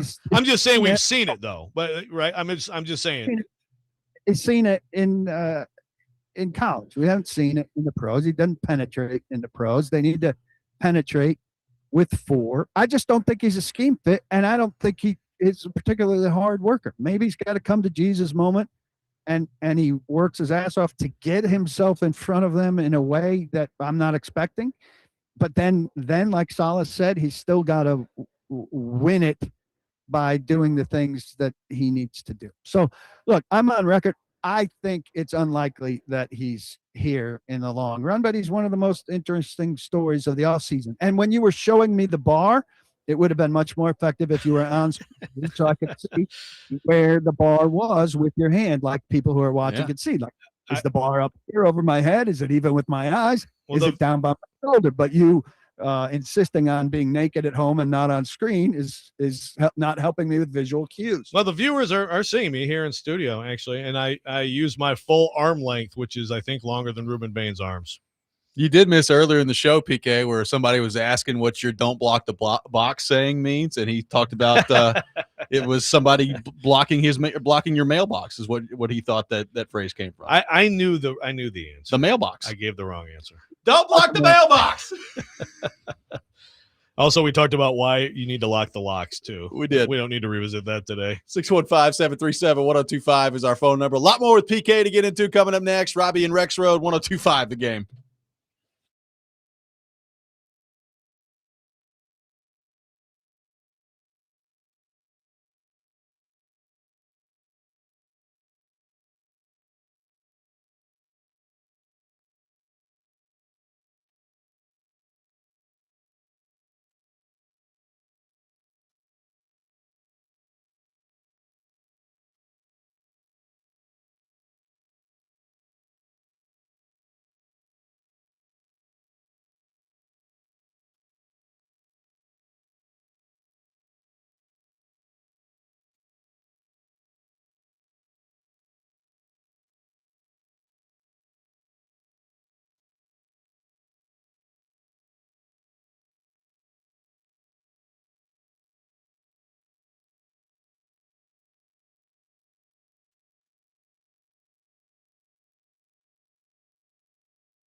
Robby and Rexrode brought to you by Green Ventures Landscaping. Property managers, if you manage it, they maintain it. Visit greenventureslandscaping.com. Robbie Stanley, Joe Rexrode, Ian Safar, Paul Kuharsky from paulkuharsky.com with us for his weekly visit. We'll take your questions for PK at 615-737-1025 on our text line. PK, Saleh bringing up Femi Oladejo yesterday and, scouting him as a 4-3 and putting his hand in the dirt, going vertical. We've talked so much about edge rusher this offseason, and we're going to continue to do that leading up to free agency and the draft. But, he is a second-round pick from a year ago. It's a new defense. It sounded like Saleh was pretty hopeful yesterday in terms of the traits that he brings to the table and the fit that he could be in the defense. What did you make of Saleh, and what do you make of Oladejo with another shot here heading into year 2, being asked to play in a different style, a different defense coming up? Yeah, well, he should be able to fit in this scheme. They need him to be a player, and that's a great note that he was scouted for this front. There's nothing about him that makes him strictly a 3-4 guy.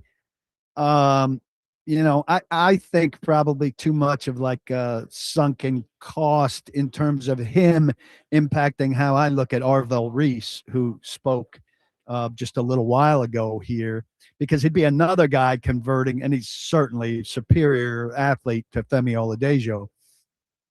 But I think he's one of the 3 guys, if you're going defense, that you have to consider at number 4. Very impressive physically. But he's been off the ball in college, and he's a guy who would also be transitioning to a full-time guy on the line rushing the passer. He said that most teams are asking him what he wants to do, and he's saying he wants to rush the passer. I wonder why that is. Sacks are a glorious number that produce cash. Yep. Sacks to cash is much more attractive than being an off-the-ball linebacker. But he says he's got things to learn, but he thinks he's good at it and has traits for it. Would it be natural to have concerns as a Titans fan and maybe as a Titans coach or front office executive to have both Femi Oladejo and Arvell Reese learning how to play up front at the same time? I don't see how not. But I mean, if you think they both can be good at it, then you think they both can be good at it. You could teach them, and maybe it's a little bit slower. Oladejo's clock needs to speed up, but they could be 2 of the top 3 ends on this team. The Bain stuff from Saleh, I thought was interesting. We talked about earlier, PK, but I thought close to gushing about the film, and he's not alone on that. Like, people who have dug in on Bain's film, it's like it's not just the highlights everybody sees. Like this is a all around really good football player. But he also did have the comment about the importance of length, and he made that all positions and everything. But how do you combine those two? Can you read anything into what he said about Ruben Bain, who unlike Arvell Reese, I'm confident will be there when the Titans are picking? Yeah, I think the tape trumps the length, but I love length. Is the overall read of what Saleh said. Now, Saleh's got great influence on this pick, but ultimately it's Borgonzi. So we'll see today what Borgonzi says about length. Look, Bain's going to be an effective NFL football player. I would think. I mean, to be that effective at the college level, he made up for the arms in some way, shape, or fashion. And I think he's going to make up for the arms in some way, shape, or fashion. It's dealing with the disappointment that we've talked about week after week, that you're not getting a premier all traits guy at 4 if he's your guy. And then hoping that he's one of these guys who, minus a trait, is a spectacular player anyway. And he may well be. But there's a part of you that's crossing fingers while you're hoping for this, instead of being like, yeah, no doubt on this guy. What are you interested to hear from Borgonzi, knowing that, there's still obviously the player evaluation stuff that they've got to go through today? I found, Saleh's comments on the Will Levis front pretty interesting yesterday, just in terms of what he's told Levis to approach here. But, got Borgonzi speaking later today. What kind of stands out to you about what you're most interested to hear from the Titans general manager? Well, I don't think, he's going to give up much. I'd like to hear a little bit about free agent strategy. I'd like to hear a little bit about maybe prototypes. There's some good stuff left from Borgonzi, probably been from Saleh. It's probably been written about somewhere that some of us try to use over time about cornerbacks. I've got a good story to come out before the end of the week about cornerbacks fearing speed versus fearing route nuance, and I'll write that from both sides too. So curious about what Borgo thinks about some of those things. Want to hear from him. We asked Saleh about Bain, but we didn't ask him about Reese and Bailey. And I'll be sure that we get something from Borgonzi on all three of those guys. And all three of those guys, Reese has already spoken, and Bailey and Bain will be speaking shortly after we go off the air. So it'll be a big day to learn a little bit about those three guys and to get at least, the Titans' official word at this stage of the process on those three guys. So I think that'll be significant today in terms of stage one of what the Titans are willing to say about these three guys. Separate from the draft, I definitely would like to, and you can or maybe pass this along to Tic Tac if he has, has time for a question or two. But the Ridley viewpoint, I would like to hear him today at the podium talk about that. Scribble. What's that? I'll scribble that down. I never would have thought of that. Are you serious? This is a key question, man. It's so easy for you to just get in Joe's head. It's very funny. He's going to ask it. He's a capital J journalist. You're trolling me right now? Yeah. I believed you. Like, Calvin Ridley. Are you trolling me? Well, no, but I mean, we're talking draft. I'm just saying that's an interesting non-draft situation. No, what is your feeling Hey, on that, Mike, PK? you ever heard of Calvin Ridley? Do you know who he is? I think, look, free agency looks not bad. And then you hear, certain guys getting re-signed and certain Pitt's not coming free. Pierce probably not coming free. Yep, it always happens.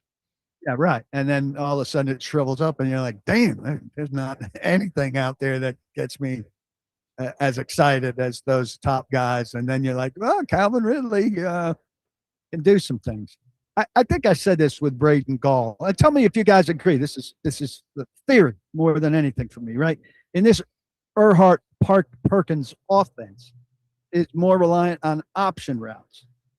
I feel a little funny about trusting Calvin Ridley to be on the same page with the quarterback and make decisions. I'm remembering situations where he anticipated a quarterback being in his spot that he wasn't and all of that.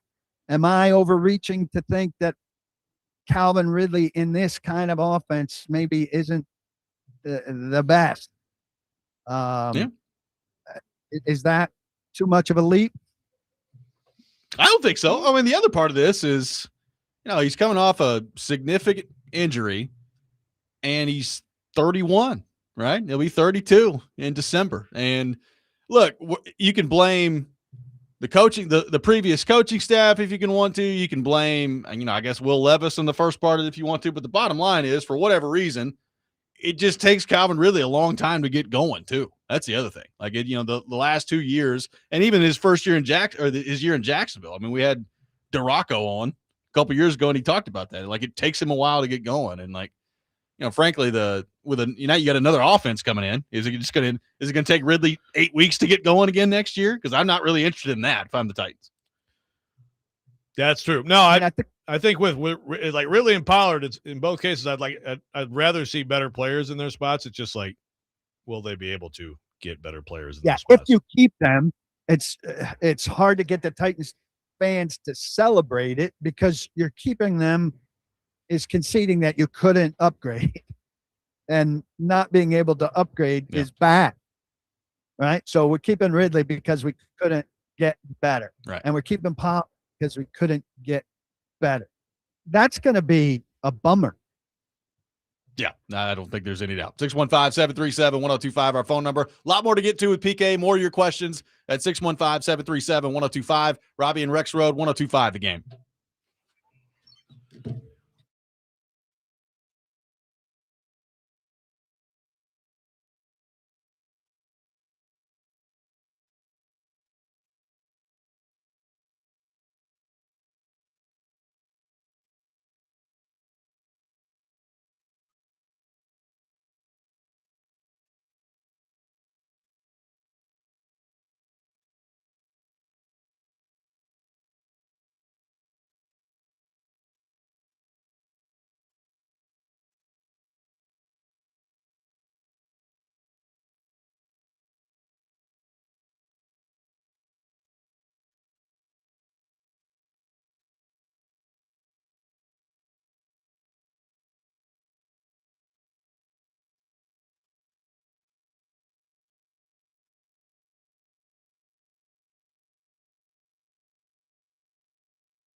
Welcome back in, Robby and Rexrode, 102.5 The Game. We are live from our Busy Bee Plumbing, Heating, and Air Conditioning Game Nashville studios, home of the $99 yearly Beehive membership, where the buzz is always about great service. Paul Kuharsky from paulkuharsky.com, live at the NFL Combine. He is with us on the program today. PK, as you mentioned earlier this week at your site, I really enjoyed this piece. It's the time of the year where everybody focuses in on the draft and everybody's looking at the big board, and you had a piece at paulkuharsky.com this week talking about the consensus big board, the grading of NFL teams, and how we put so much stock into that, even though you can find examples every year of big board selections that you stick to and teams are graded by that look good, and people that totally deviate from that go off the board and find some picks that people hammer them for at the time that actually end up being pretty good picks. The art, not a science, part of the NFL draft, I think, is part of what makes it very intriguing. Let me give you an example of how bad this is, and I'm going to bash Joe's employer. And I am a huge fan. I'm a huge fan of The Athletic. The Athletic had, what was it, Joe? A 2-round mock draft by quote-unquote beat writers plus Joe. Pretty much. Where writers around the country who cover NFL teams plus Joe made picks for their team. Okay? And then is Daniel Mock, the aptly named Daniel Mock, wrote a piece. Austin Mock. Great. He ripped us. Austin Mock. Or praised us. He wrote a piece grading these guys for their picks. I got neither. And I didn't. I got left out, by the way. Left out. But he criticized the people who strayed from Dane Brugler's board, and he complimented and praised the people who picked Dane Brugler's board. So basically what he said is this should have been a piece where everybody picked directly from our consensus athletic board, which would have been a purposeless piece because we already have the consensus board. But if you did what the board told you to do, applause. If you didn't do what the board told you to do and were an independent thinker, boos. So what sense does this make? We've got a consensus board. If you stray from the consensus board, we berate you. And if you stick to the consensus board, we applaud you. If you're an independent thinker and you come up with something outside the box, or you value somebody higher than we value somebody, you're a sinner. You're an outcast. And then this is what we do to the league.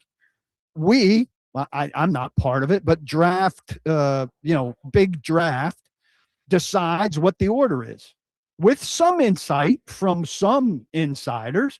But Dane Brugler's obviously much more well-informed than Los Angeles Blue that covers the Chargers, or Tic Tac. And they contribute to this thing. And then we have the gall to judge professional football experts, some of whom suck, some of whom are good, but we judge them against what we put together. And the Athletic's doing it in-house. They're judging their own people against their own people. What sense does that make? I'm glad that, you could take a minute away from your shade to Tic Tac Titans to rip Austin Mock. My goodness.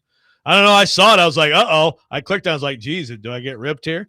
Is it that simple, just going with the board? Yeah. I mean, I think there is and look, I fall into this too, PK, which is, I do fall into I just think that teams that let need become too much of the equation usually are the teams that make bad choices. Again, I always point to like John Robinson's second draft. I point to Corey Davis, which was such a, well, gosh, we really need a receiver, so I guess we'll just go with the best receiver that's left, as opposed to, and I don't remember, there were some better football players that they could have taken there.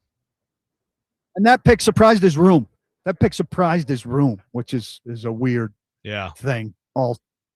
But thank you for letting me vent on that. Right? No, that's fine. I know you like to get your shots in. That's fine. He was thinking me, not you. Yeah. That wasn't you. You drafted fine. Who did you take? Bailey. I took Bailey. Yeah. You stuck with paper, but I mean, that's reasonable paper. I just really like him. Again, and I, by the way, I really like a lot of people who stink in the NFL. Like, I love Tavondre Sweat in his last year. Like, oh man, I get it, Rand, I get it. By the way, have you run across Rand in town? Have you been hanging out with Rand at all? Thought about going over and saying something, and then later somebody advised me that he was like, I don't need to talk to that guy or something. So Oh, okay. it's apparently badmouth me without naming me. He's very good at not naming names. He thinks that's somehow gracious. I think it's cowardly. But on Andrew's show, he had some things to say about me. I haven't had a chance to talk to Andrew, and I'm certainly not going to waste my time listening. There we go. Let's rip everyone today. If you run into Jordan Schultz yet at the combine, let's just keep it going. I might occasionally listen to a few minutes of Andrew before he becomes overbearing, but I'm certainly not listening to Andrew and Rand. Randrew. Hey, there we go. That should be a podcast. Nice job. Nice job there. PK, we have had a lot of people reach out to us the last couple of days asking about Jeremiah Love. And is Jeremiah Love good enough, even as a running back at number 4 for the Titans, to give serious consideration to? I don't really love that. I know we've talked to you about this before. I don't think you necessarily love the idea. But, I mean, he is – I do have confidence he's going to be a very good player in the NFL. So, from what we can tell, a lot of Titans fans are open to the idea of Jeremiah Love. What do you think of that? And if that's the way they go, how stunned are you going to be if that's the way things play out?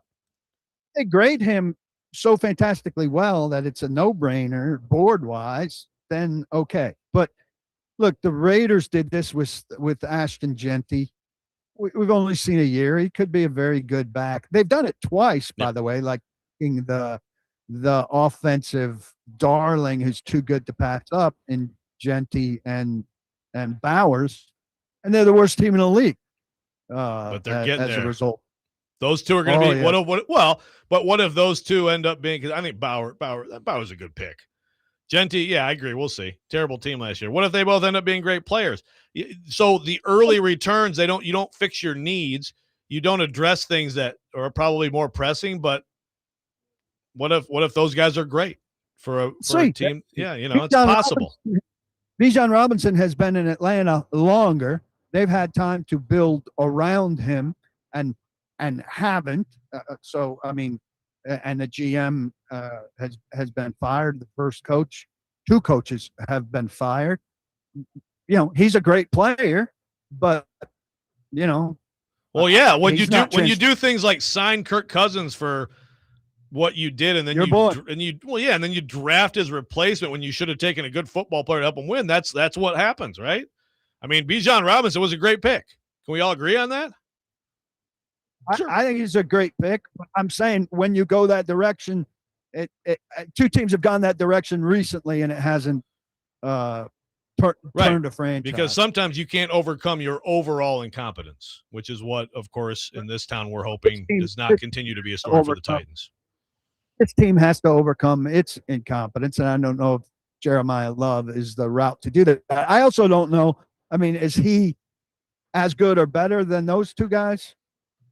Yeah, that's the question. good question. I don't know. I mean, look, you think about I'm just looking at first round draft picks of running backs. We've talked about 2 of them with Bijan, with Ashton Genty.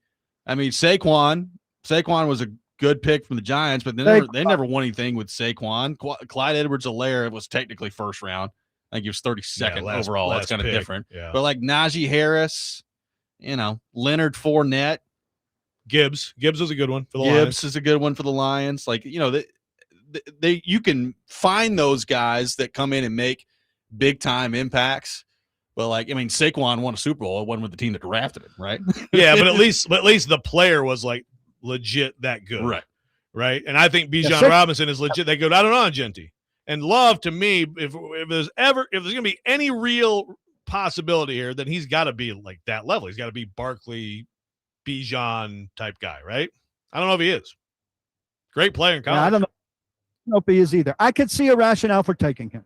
If they were to take him and if they were to explain that rationale satisfactorily, I could see it. Once again, though, I think I'm as big a proponent as anyone of these 3 needs and the lack of attention to these 3 needs, the lack of good attention to these 3 needs, particularly the one, that edge need, with no first rounder since 2010, is just an outrageous gap, an outrageous inattentive gap. And I get what Joe's saying about the board and the best player. And if you feel the best player absolutely outgrades the other one, that's fine. But if it's close, and it seems to me nobody's presenting a case that so and so is this offensive lineman is superior to these three edge rushers at 4 or anything like that, then I don't see how you ignore the need, the long existing need when you got a defensive head coach coming in who wants to get pressure with 4 and right now has one guy that can pressure the 4. We'll have one more segment with PK coming up next. We'll get to some of your questions. 615-737-1025, our phone number. Robby and Rexrode, 1025 The Game.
Final segment of the day, Robby and Rexrode, 102.5 The Game. Paul Kuharsky from paulkuharsky.com with us here on the program.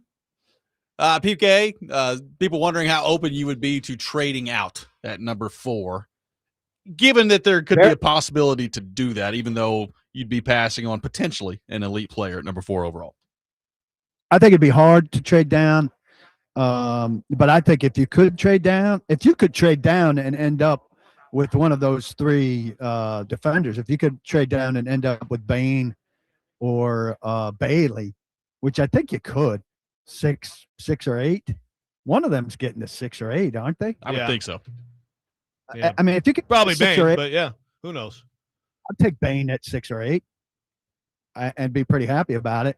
You're getting another pick in return that is going to be a high value pick or more than one. I would do that in a second, I think. I don't think there's that much. Now, maybe opinions change in time as we learn more. I don't think there's that much. I was talking to somebody when I was out for a drink last night that has a defensive line, outside linebacker experience. We didn't think there's that much separation between these 3 guys. Okay. Just one drink? I listen, you know how it goes out here, Rexrode, and I wasn't even out late. If you go out to drink at 11, when most of these coaches come free after meeting, you start drinking at 11, and you get up at 7 to be here in times for stuff. That's a young man's game. I can't pretend. I can't. Oh, these coaches get hammered, man. Guys to do it, and I don't know how the coaches do it. Are they getting an IV in the morning from their medical guy? I don't have access to an IV. I don't. There is like liquid IV now. I don't know if I want it. There are places that are just like, there's places around here that just are IV stores where you just go and you get stuck. I don't know what that scene looks like in Indianapolis. I'm only here till Friday. So tonight's got to be my night to rally and do this. I do know where some coaches hang out. I don't know where this new crew hangs out. Oh yeah, I can tell you. I know where it is. You know where Saleh hangs out? Oh well, I don't know that, but I know where the new cool place is, though. You know where the new cool place is, right? The cool place is Prime. You go to Prime. I was going to keep it off the air, so Tic Tac Titans wasn't going to show up, and now he's showing up. Good job. What would he do? He would run into one of those guys and cower because he's a fan. He'd ask for an autograph. The most time. Drinks on the house. Tic Tac Titans. Rexrode's never enjoyed talking about someone more. I think he is right now. You know how much buying a round of drinks at Prime at 11 midnight during the combine would cost? I'm pretty sure he said on Twitter that he's very successful in multiple aspects of life. Yeah. Yes. So I just ask him if he's successful, but don't ask him for a resume. Oh man! Hey, that's my best weeks. Hey, let me float this one by you, PK. The Trent Williams stuff yesterday. It looks like him and San Francisco having some contract disputes. Rexrode's all in. He wants Trent Williams. Rexrode is convinced, like he is trying to find a way to get them to pay Dan Moore $20 million to be the swing tackle some way, somehow. What do you make of the Trent Williams part of it? How old is Trent Williams? He'll be 38 in July. 38? Yeah. I mean, I look, he's a physical marvel. I don't doubt that he could play. I was at John Lynch's podium when he was asked about this, and some of the guys were asking, like, this has to be about years, right? And Lynch was like, yeah, I'm not getting into any details, but it has to be about years, right? I mean, how many years can you give Trent Williams at 38? Good question. You gotta paper that up, but I can't imagine that Trent Williams doesn't end his career with them. Yeah, I was gonna say, like, it's obviously it's out there. Schefter puts it out there, helping whoever he's helping, to create this thing. But yeah, right, yeah, probably, yeah. But you didn't get a sense from being around Lynch that this is a real thing, probably. Well, I mean, they've got to hash some things out. I don't think Trent Williams is going to end up playing somewhere else. He's going on their wall of fame and into the Hall of Fame if the Hall of Fame figures out how people should vote and who should vote. The guys. They're going to find you. I mean, we all may be off of there in a matter of a couple weeks. I don't know. They'll give it to a bunch of GMs and we'll watch them screw it up. Tic Tac Titans, are you free this year? We need some Hall of Fame voters. There he is again. PK. Streaming fans. Why not? Add him to the list. Was his credential Tic Tac Titans? If you think that I'm walking around looking at his credentials while I'm working at the combine, using some hard-earned sponsorship money, thank you, Brian Mack. I'm not. PK, enjoy yourself for the rest of the combine. We'll talk to you next week. Boys, I enjoy this tremendously every week. I look forward to it, and I love you both, even though I can't see Joe. No doubt. I'll block the box. Be sure to lock it. Jake Lyman coming up next on Next Man Up, 102.5 The Game.